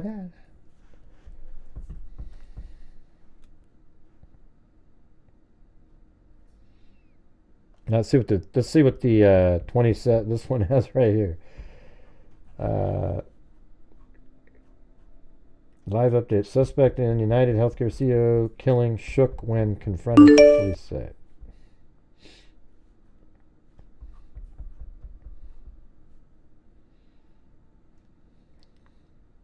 That sure looks like Greeno, doesn't it? Writing from the suspect are voluminous. Altoona Deputy Chief of Police.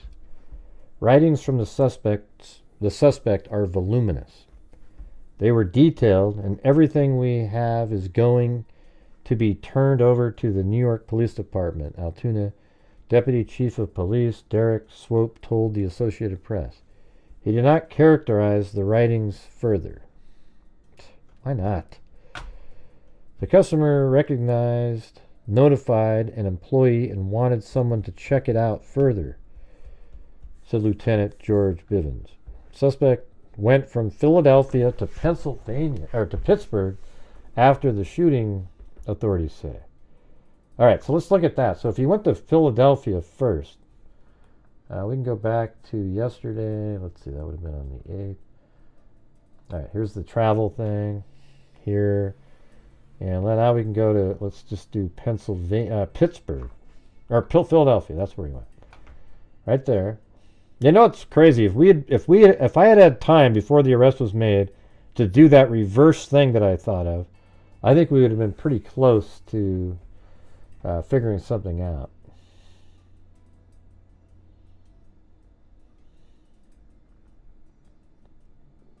Like where he was, not who the person was. Yeah, so that's the GW bridge from 125 to 4. So was he just hanging out at that bus station for 4 hours? I mean, I guess that's possible. Or 5 hours even. Because he didn't take any of these other ones.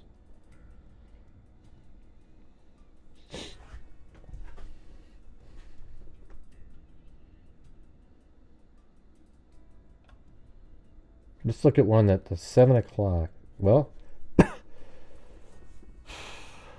he would have missed that bus. So this is one he could have caught. Let's see where this is.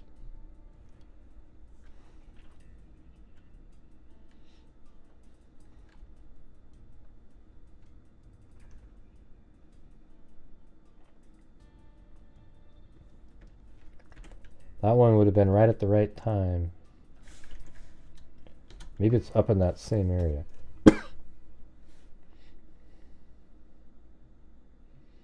No, so that's even south of the Port Authority that he originally came into town at. See, after the killing, I guess we could go over that part again. About 6:44 was the shooting right here, and this wacko Luigi was hanging out around in this area. Then he went across, shot the guy. Then he got on the bike. I believe he put the bike right here in this alley. Then he pedaled around. He went around this corner at 6:44 also. So that means, it was really quick to get over there. So maybe it was like right at 6:44, and then a minute later he's over here on the bike. And he drives down this direction, and at 6:48, he makes his way into the park here. Then he drives on the e-bike up and around, and then right here at the stairs, as one of our callers yesterday described, the backpack was found down there. Then drove this direction, and then they were checking in this lake for the gun and everything. I think he drove by like this, came up, and then he came out right here at 656 at West 77th Street. And then he drove, still pedaled up north on the bike. And he's still on the bike. This is that one picture where you see the bus behind him. That video, he's driving like this. And then right at the end of this block, he ditches the bike. And then he walks this direction. I guess he could have put it even over in here. But right at this location at 7 a.m., he does not have the bike anymore. Then he walks this direction, and at 7:04 he hails a cab, and that's where we get those pictures of him inside the cab, where he's, I think this is one, yeah, this one right here. This is the key picture, I think. This one. Right there. And then he takes that cab all the way up to this bus station up here. There's a Greyhound bus station in here. Now, do you take just a regular bus? Because I guess apparently normal city buses drive by there. So maybe he took a city bus and went somewhere else to then get on a bus. So I guess it's possible from here he got on that, but just kind of weird. I mean, why would you take the cab all the way up there to then take a city bus and go this direction? Why not just catch a cab at where was that? 704. It was right here. Why not take the cab from there if you're going to go all the way down to this bus station? Something like that. But apparently he was up at this bus station right here, and there isn't a bus that goes at that time in the morning. This one right here would be absolutely perfect, though. This 8:15 bus is perfect. And then there's 8:30 bus. That's the one that bus station there. So what if he did this, you guys?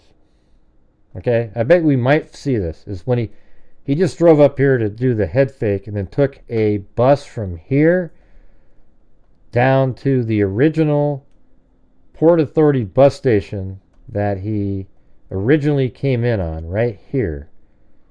And at that location, he got on the this bus right here, the 8:30 bus to Philadelphia, Pennsylvania. Doesn't that make some sense a little bit? Like he just takes the bus down to the other bus station that he was already at, that he came in on, and then from there he takes a bus to Philadelphia, which then would be about 8:30. That's when he would be down there.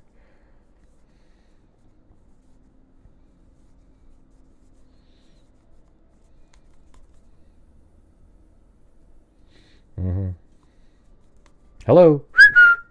Hello. Hello, everybody.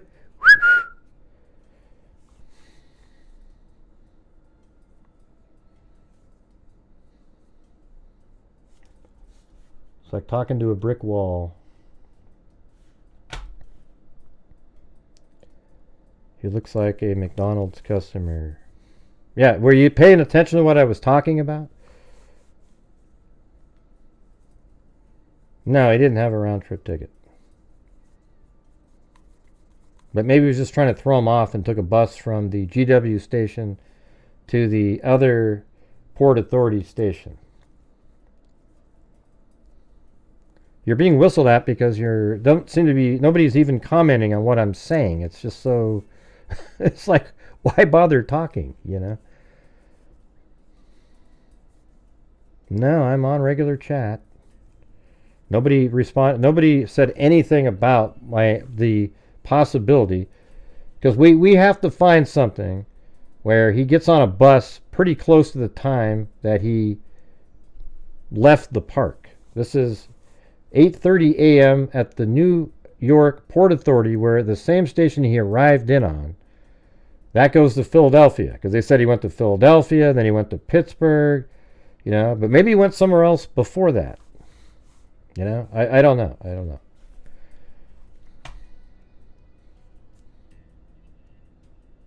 No, we don't know, Cindy. How do we know the answer to that question? And it's not a week. He left on the 4th. Today's the 9th. And he's kind of just... one of the people today said he was on a bus. He had gotten off a bus and went to McDonald's. So I thought that meant that that was the trip that he was on.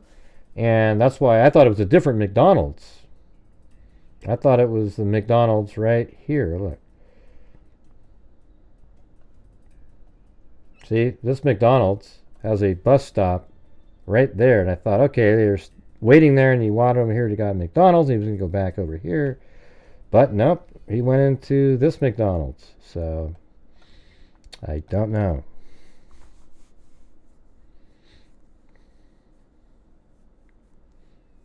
Yeah, I mean, he could have taken a city bus.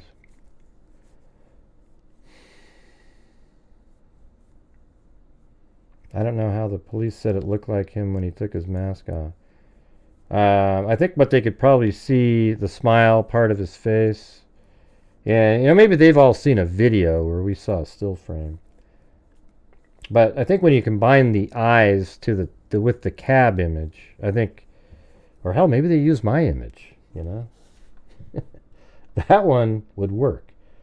Like if you actually had this shot right here, you know, because he's smiling there, but that's what his eyes look like, and you had that look, you'd go, oh wow, that was him, because he does look like that. That's what he looks like.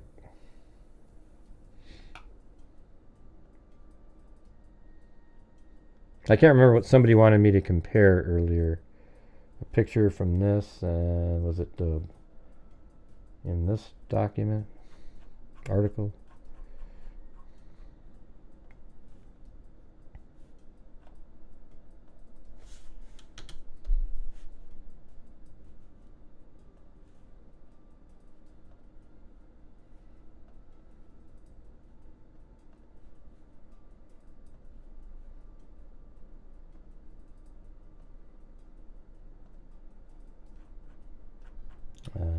Oh man, I think it was this one. That and the taxi cab, right?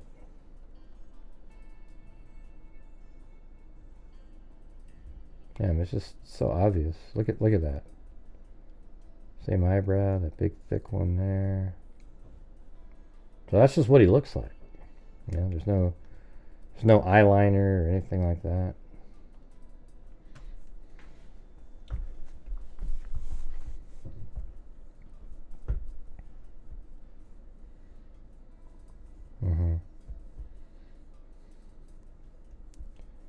Could have had a horse waiting. Oh yeah, well, there was something. What was the thing I just read a minute ago?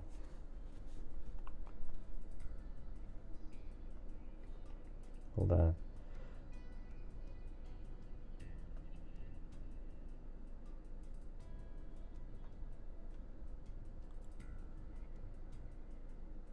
That's more documents. The state of Hawaii.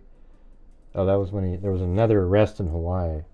On or November 12th, 2023, so a year ago, in the city and county of Honolulu, state of Hawaii, Luigi N. Mangione, also known as Luigi Nick. I bet you, why did he go all the way from Hawaii to do this? That's just crazy. It's just like that other guy, the guy that went to Trump's golf course.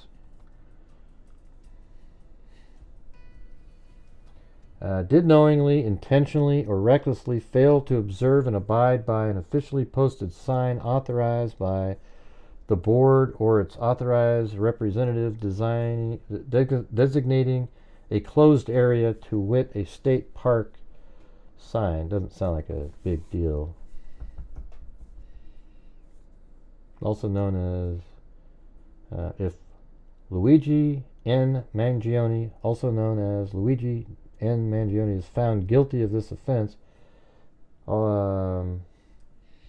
he shall be sentenced pursuant to 184.5, the following definition. What a boring document. My God, who cares? That's just...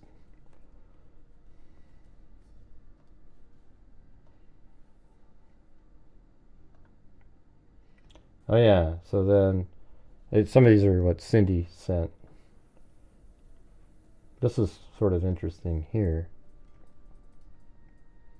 What are they saying on this one? Hold on. A number of other reporters. He was wearing a blue shirt, blue jeans. He was, of course, handcuffed, and he looked, even in this court appearance, visibly distressed, but he kept his brow furrowed through the duration of this arraignment hearing. And I should say what was interesting, though, Aaron, is you said we haven't heard a statement from the suspect. He did actually speak inside of that courtroom to the judge and to all the folks who were in there, but it was on very selective issues, and I'll just kind of go through what we heard. The judge asked Luigi Mangione a number of questions, first about his identity. So Mr. Mangione confirmed that that is his real name. He initially said that his residence was in Maryland, but then the judge actually pressed him on that. And then he said, actually, I have lived at various addresses, before then ultimately giving an address in Honolulu, Hawaii.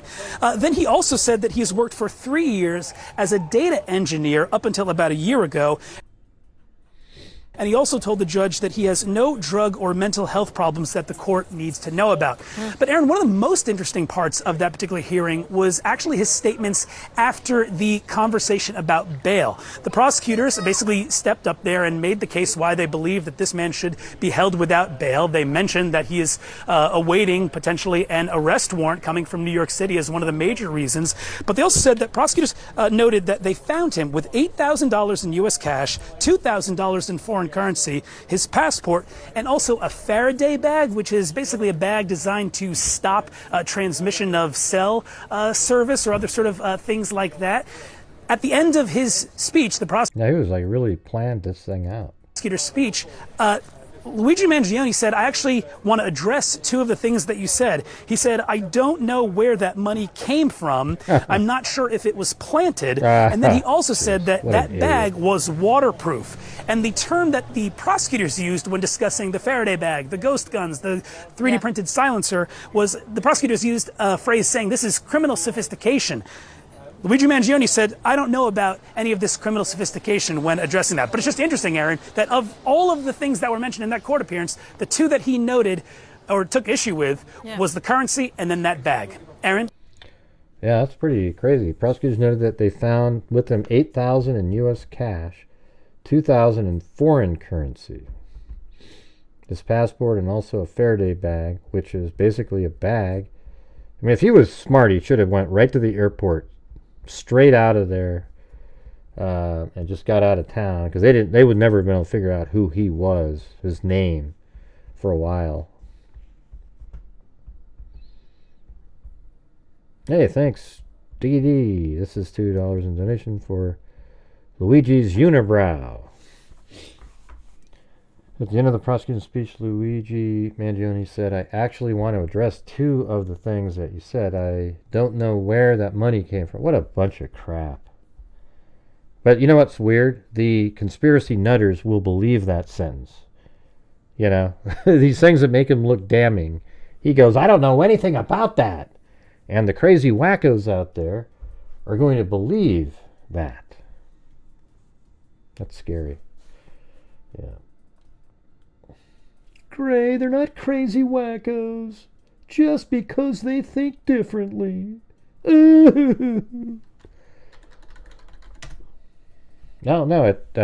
you're a crazy wacko because you think the way you think. That's what I'm trying to tell you, right?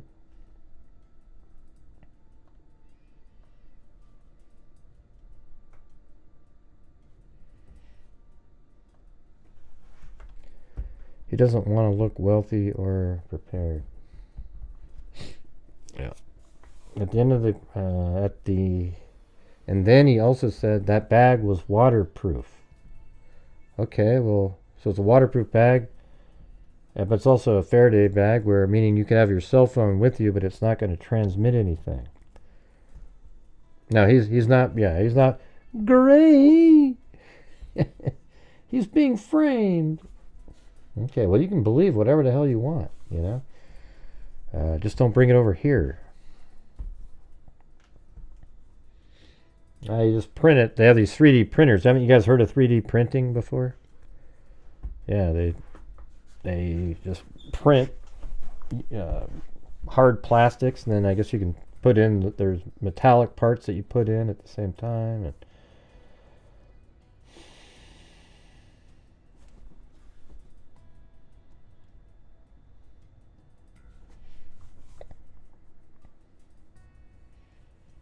I think he was gonna kill more people.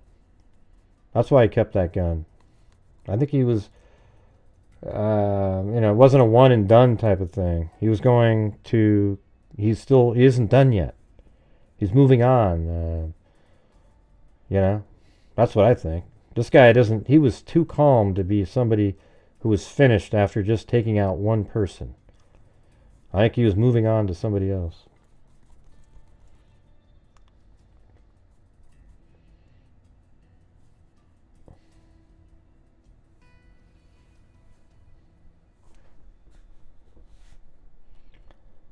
Yeah.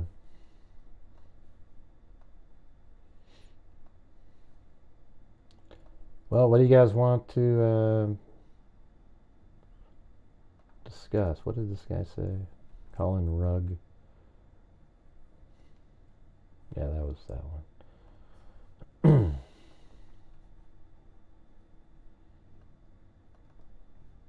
Oh, yeah, this guy's, he's a Republican. He's related to him. You can tell by the smile and the eyebrows. I mean, Mike, how many teeth does that guy have, for God's sake? You can count every one of them in his mouth.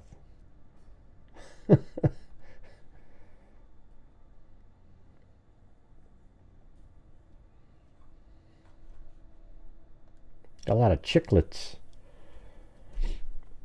Yeah, I think I'd like to know who's in Pennsylvania that has a similar profile as the guy that he took out. I mean, what's he doing there? Just hanging out in Pennsylvania. Was he waiting for another victim?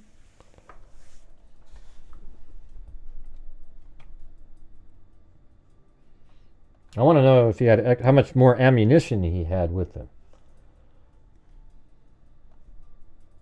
in total.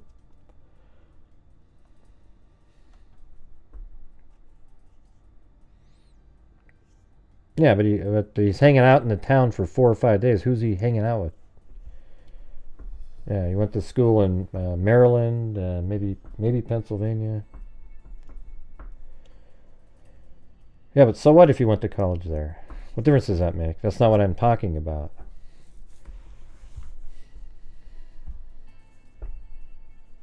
I mean, he's there for 4 days doing whatever. Is he scouting to take out somebody else that's in Pennsylvania?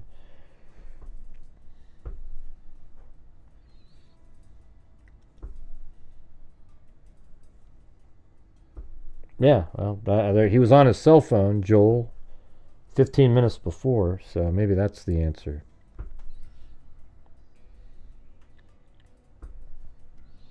Yeah, they knew he was in Pittsburgh, and they knew he went to Philadelphia first, then Pittsburgh.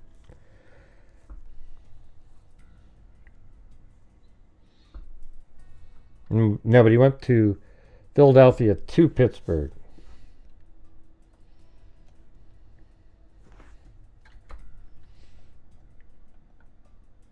Yeah, I mean, I think it was,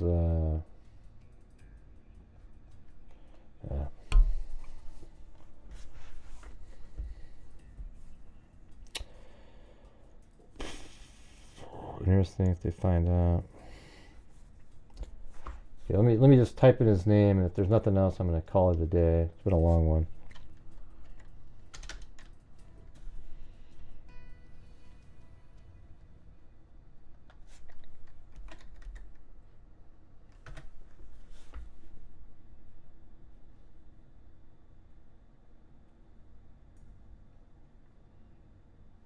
We got this one, 13 minutes.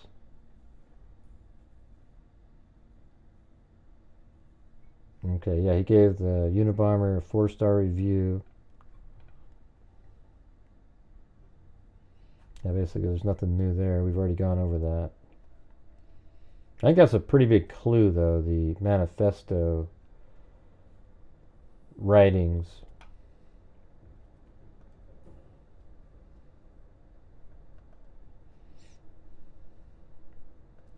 Yeah, if you missed it at the beginning, he wrote this regarding Ted Kaczynski. Clearly written by a mathematics prodigy, reads like a series of lemmas on the question of 21st century quality of life. It's easy to quickly and thoughtlessly, so you left out the "lee" on that, write this off as the manifesto of a lunatic in order to avoid facing some of the uncomfortable problems it identifies. But it's simply impossible to ignore how prescient many of the predictions about modern society turned out. He was a violent individual, rightfully imprisoned, who maimed innocent people, while their actions tend to be characterized as those of a crazy Luddite. However, they are more accurately seen as those of an extreme political revolutionary. A take I found online that I think is interesting. And then it says, had the balls to recognize, so he's referring, I think, now to somebody else who commented and was referring to Kaczynski, said he had the balls to recognize that peaceful protests had gotten us absolutely nowhere, and at the end of the day, he's probably right. Oil barons haven't listened to any environmentalists, but they feared him. When all our forms of communication fail, violence is necessary to survive. You may not like his methods, but to see things from his perspective, it's not terrorism. It's war and revolution. Fossil fuel companies actively suppress anything that stands in their way, and within a generation or two, it will begin costing human lives by greater and greater magnitudes until the Earth is just a flaming ball orbiting third from the sun. Peaceful protest is outright ignored. Economic protest isn't possible in the current system. So how long until we recognize the violence against those who led us to such destruction is justified and as self-defense? These companies don't care about you or your kids or your grandkids. They have zero qualms about burning down the planet for a buck. So why should we have any qualms about burning them down to survive? We're animals, just like everything else on the planet, except we've forgotten the law of the jungle and bend over to our overlords when any other animal would recognize the threat and fight to the death for their survival. Violence never solved anything. It is a statement uttered by cowards and predators. Hey, Brown Eyed Girl said the insurance Highmark Blue Cross Blue Shield is located in oh really? In Pittsburgh, huh? The insurance Highmark Blue Cross Blue Shield is located in Pittsburgh. Ah. Well, there you go. Let's see where that is. Was he going there to take out, he's taking out all the leading, is that where the leading place is, Brown Eyed Girl? And by the way, let me. You, my brown-eyed girl. Thank you. It's pretty interesting. When you say the high mark Blue Cross Blue Shield, let me put that in there.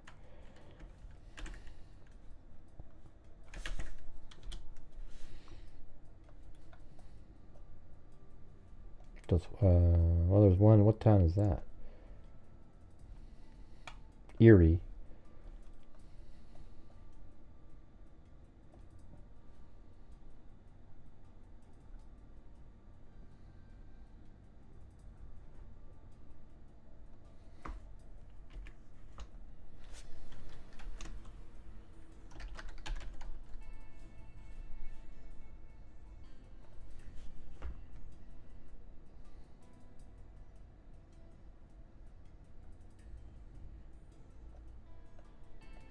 There's a Blue Cross Blue Shield right there in Pittsburgh.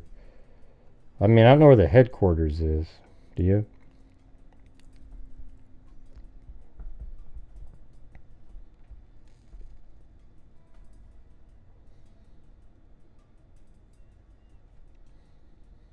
Yeah.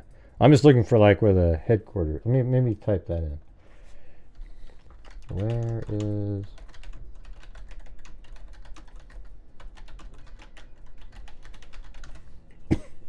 That's in Chicago. Yeah. That does get you towards Chicago, like somebody was saying up above.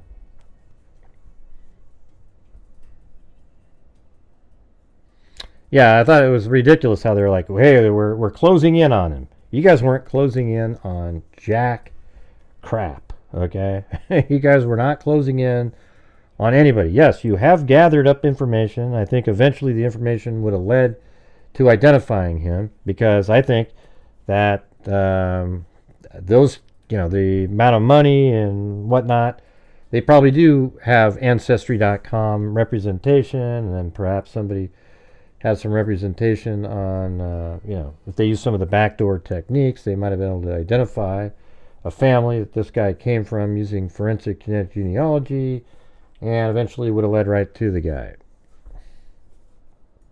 But they weren't even close to identifying who this person was. And it just took a random person looking at a person at a McDonald's that led to just a completely...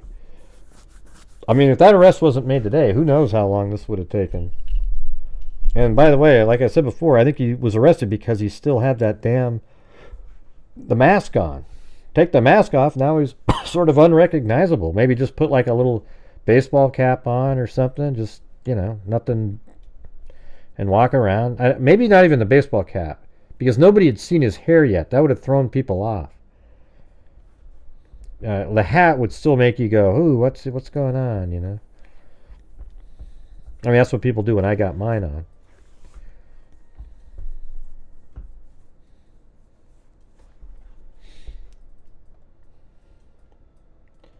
All right, we're still, believe it or not, we're still way short of the goal again on the... Not sure what's happening.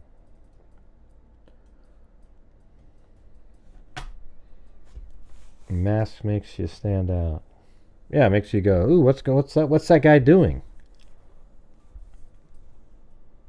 But actually, if we take in the gifted memberships, maybe I'll use that. Maybe I'll gift some more anyways. Why not? Here we go, you guys. Even though it's a slower than usual night again, for no particular reason. I think the crowd of people watching this case aren't the same as the generous people that used to watch the channel all the time. It's different. So there you go. And there's Kelly Snyder. Thank you. Hey, look at that. So now we got the gifted 5. It's a loss for me there, but hey, you know what? Gotta give back. I think I've given away a lot of memberships this year if I go through all those months. Yeah, they're disappointed their guy got caught. Thanks, Kelly Snyder. He was in cahoots with the Hamburglar. You think so, Columbo? You might want to go back to school. What's that weirdo doing with the mask on? Right. That's what they would say. Thanks, Katcha T.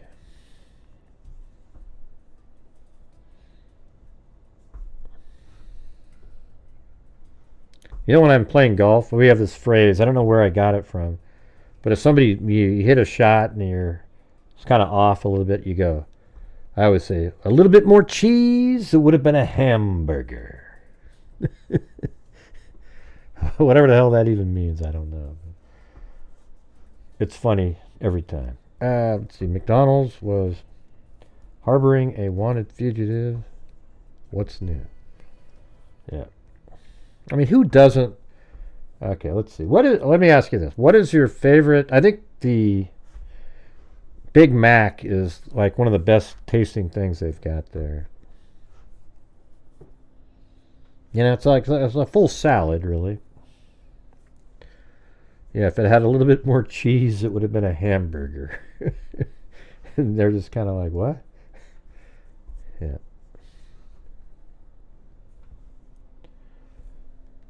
Hey, thanks, Isabel.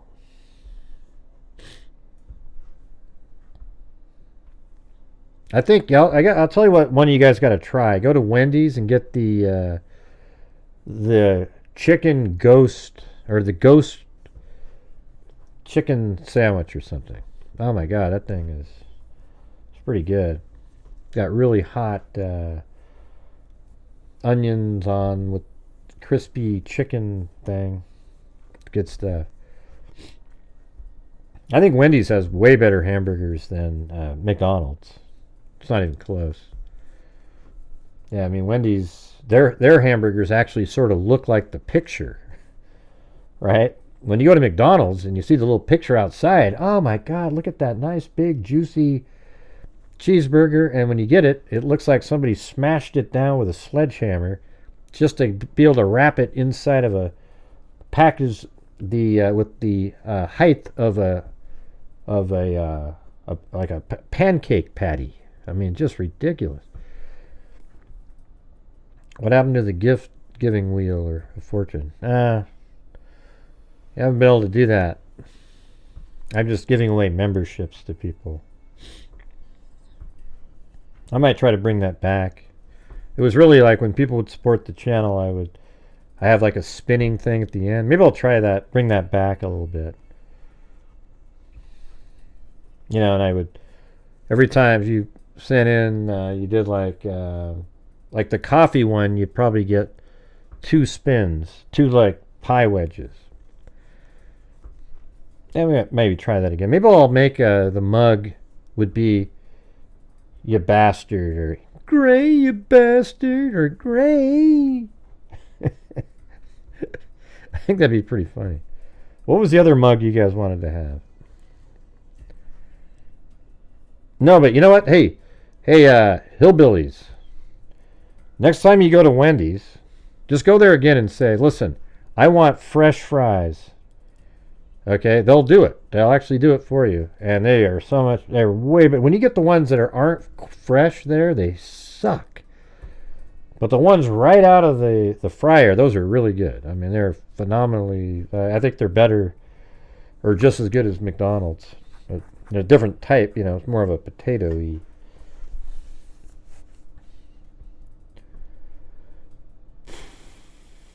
Yeah, what do you guys what do you guys want for? Remember that you guys have said you got to put that on a mug.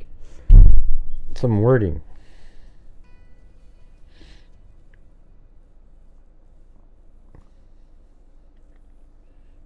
Yeah, I hate those ones that are well, there they just get kind of hard and cold, and they're just, you know, you can't fix it at that point.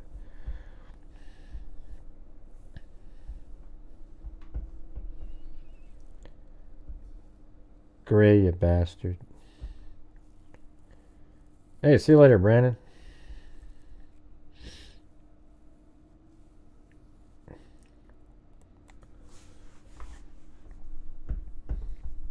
The Mickey D's app surprised me. It seems every day they give you free food. Oh, yeah? Just seems the free membership probably get wasted on. Well, I don't think it gets. I think some of them are. I mean, I wish the people who got the free memberships would stick around after and sign up again. There's a cheaper version. It's $1.99 a month on my membership. So if you stay around, at least you're still here and you get notified and you get to use the emojis. I think there's even discounts on merchandise.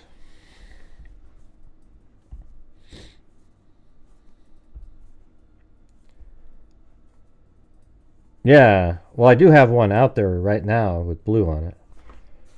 I don't know if you guys would be interested in getting it or not, but I just got it for myself. Here, I'll show you what it looks like. Hold on.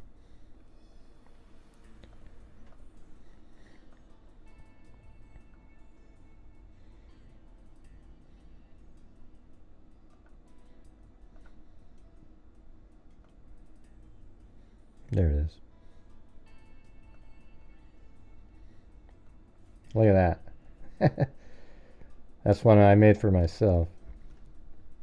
I don't know if you can see that, but it's got blue when he's a little older there, and that's his actual paw print on the other side. It's pretty cool.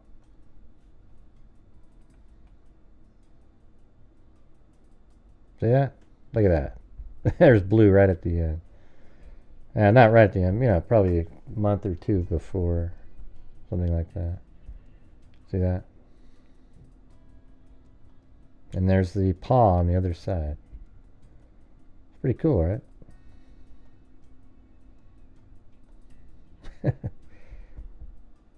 kind of sad looking at him right there, isn't it? Poor guy.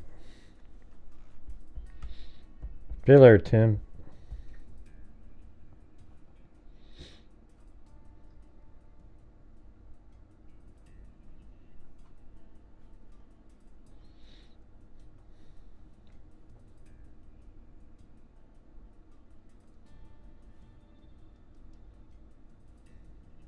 I don't know if it's visible to anybody.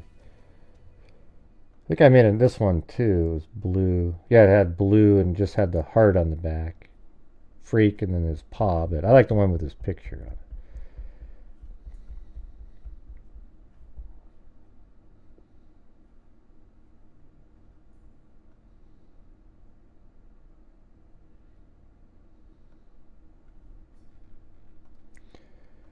Anyways, there you go. I think it's 12. Yeah.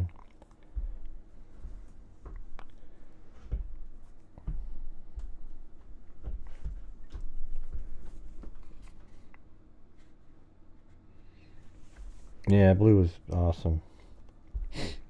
I think we're thinking of getting these other 2 more Chihuahuas now, though. Just because I like them. We're going to have 4 dogs. That's going to be... We don't even have a big house or anything. Yeah.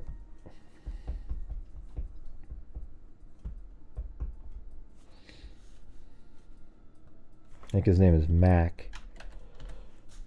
Let's see. Let me see if I can find Mac here.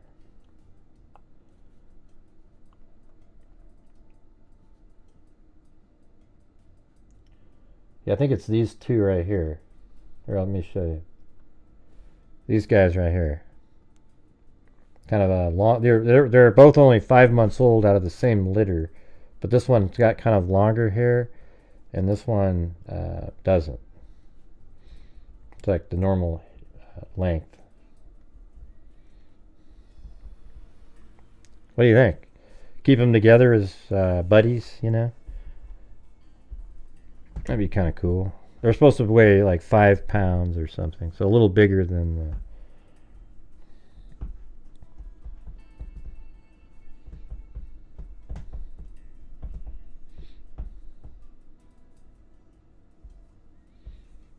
A series of mugs with mug shots. Yeah. Yeah, we'll try to get both of them. Might be pretty expensive, but what the hell, right? They're worth it. I guess this one right here was the brother of the one. That one. That was like the brother of one of the long-haired one. I guess we'll see later. That one looks like it's that shorter nose or something. You have a 12-pound Chihuahua? Man, that's big. Yeah, 4 is kind of a lot. We had 3 before, but I guess we'll just see how it goes. It's just...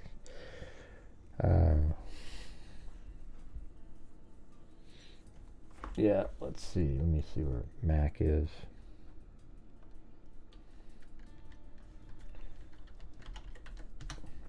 Let me look for another picture.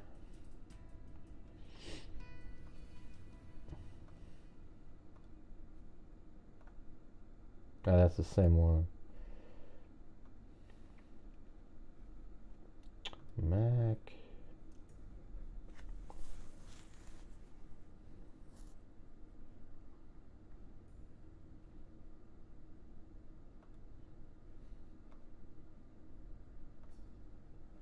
Oh yeah, that's more of a close-up of that other one. I think Benny is that one.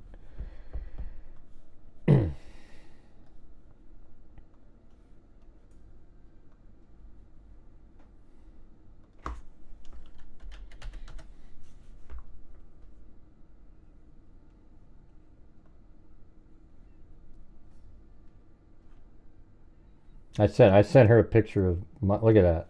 Look how cute Blue was right there in that one. I found these old photographs. Look at that. Blue and Chloe together. They liked hanging out with all those toys.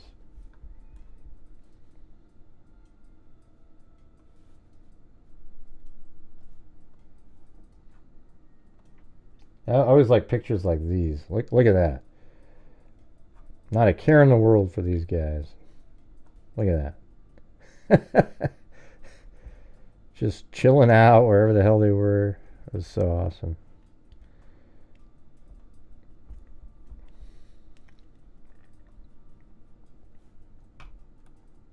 I'm waiting for the troll to show up to go, hey, I came here for the update, you bastard. Remember that we did the 20-minute drone footage? And that lady shows up and gets all pissed off because after 3 hours and 15 minutes of a show that we took 20 minutes to watch a video.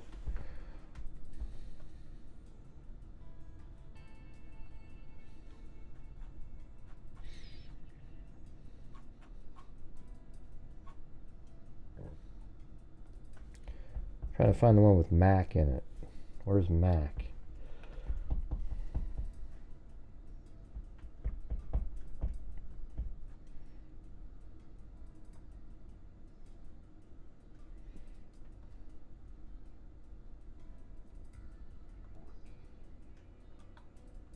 There was another picture.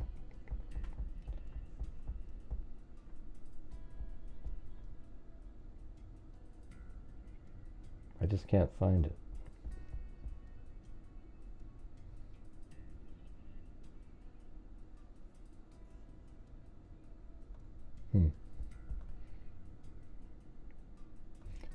Oh, this one was kind of cool. This one reminded me of Blue a lot. This guy right here. See that one? It just reminded me of it. It didn't have this. It has the same sort of overall shape and everything.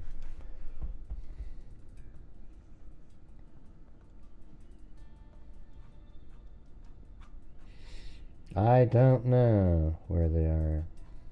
That one.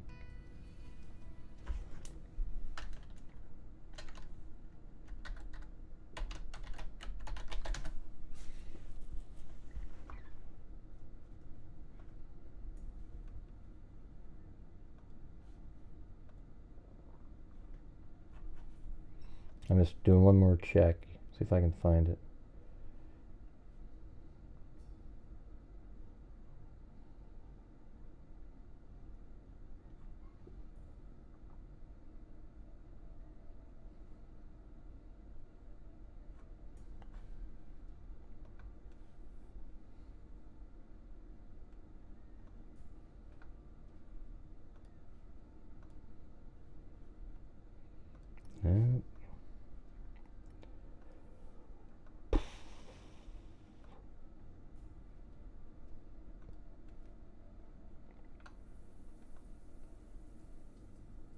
Yeah, I can't find it.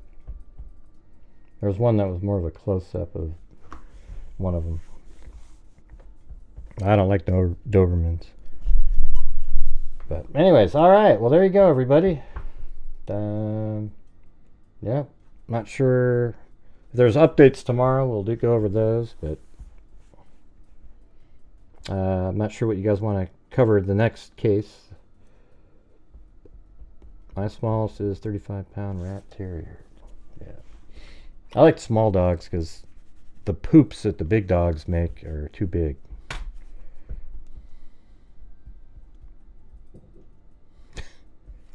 All right, so thank you to Jenny and the Summer Day, Tina G, K, me, Danny, ICURN, Herbert Landscaping, Toxic Tink, gifted a membership, CR gifted a membership, Tina G gifted 5, then we have Wendy Van Rokel, then Bama Girl 41 gifted a membership, then Alley Cake, CR, Tina G, Buttercup 203, then Tina G again.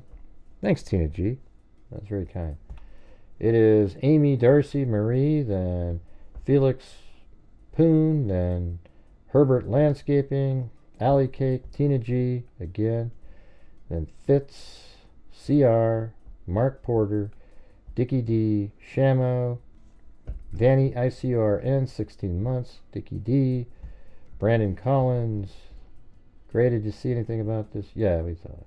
Tim Bray, then it was Mystic Cauldron, Lynette Eades, Heidi MJ, Jim Nething.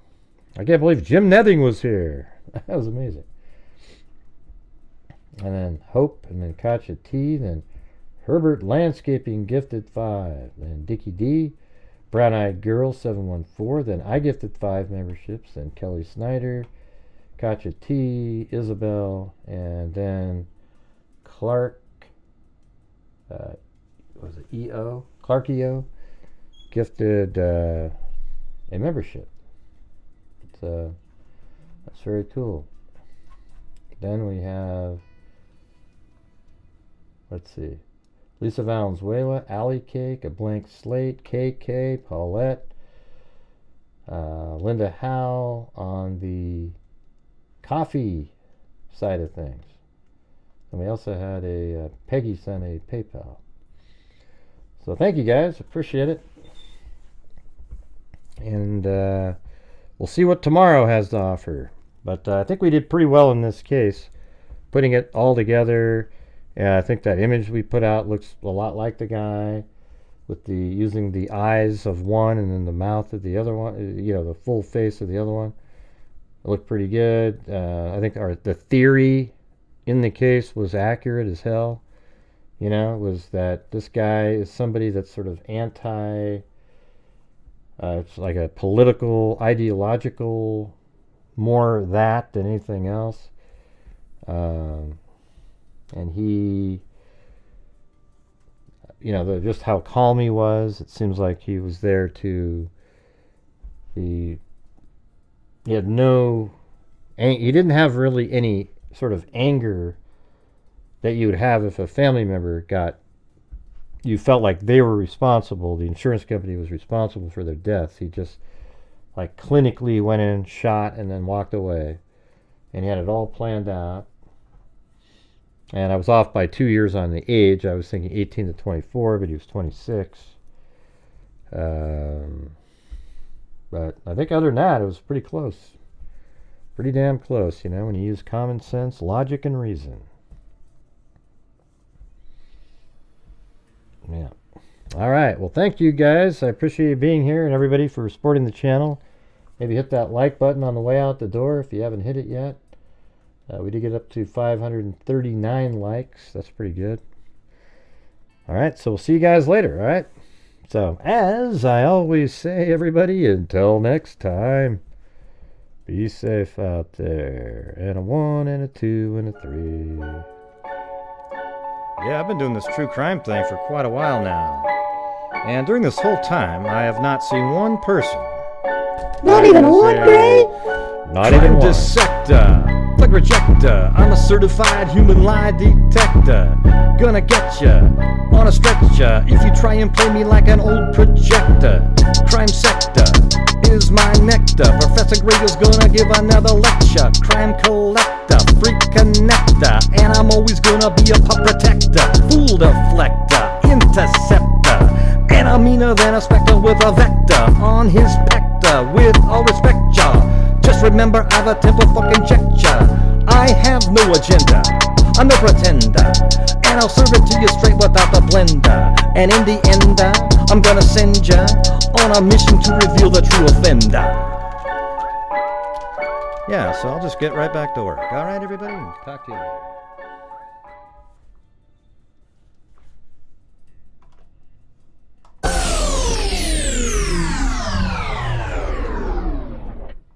Correct.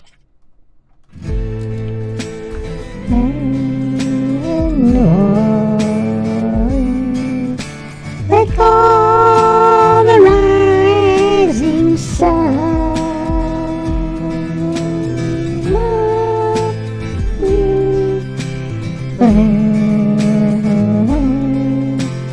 God.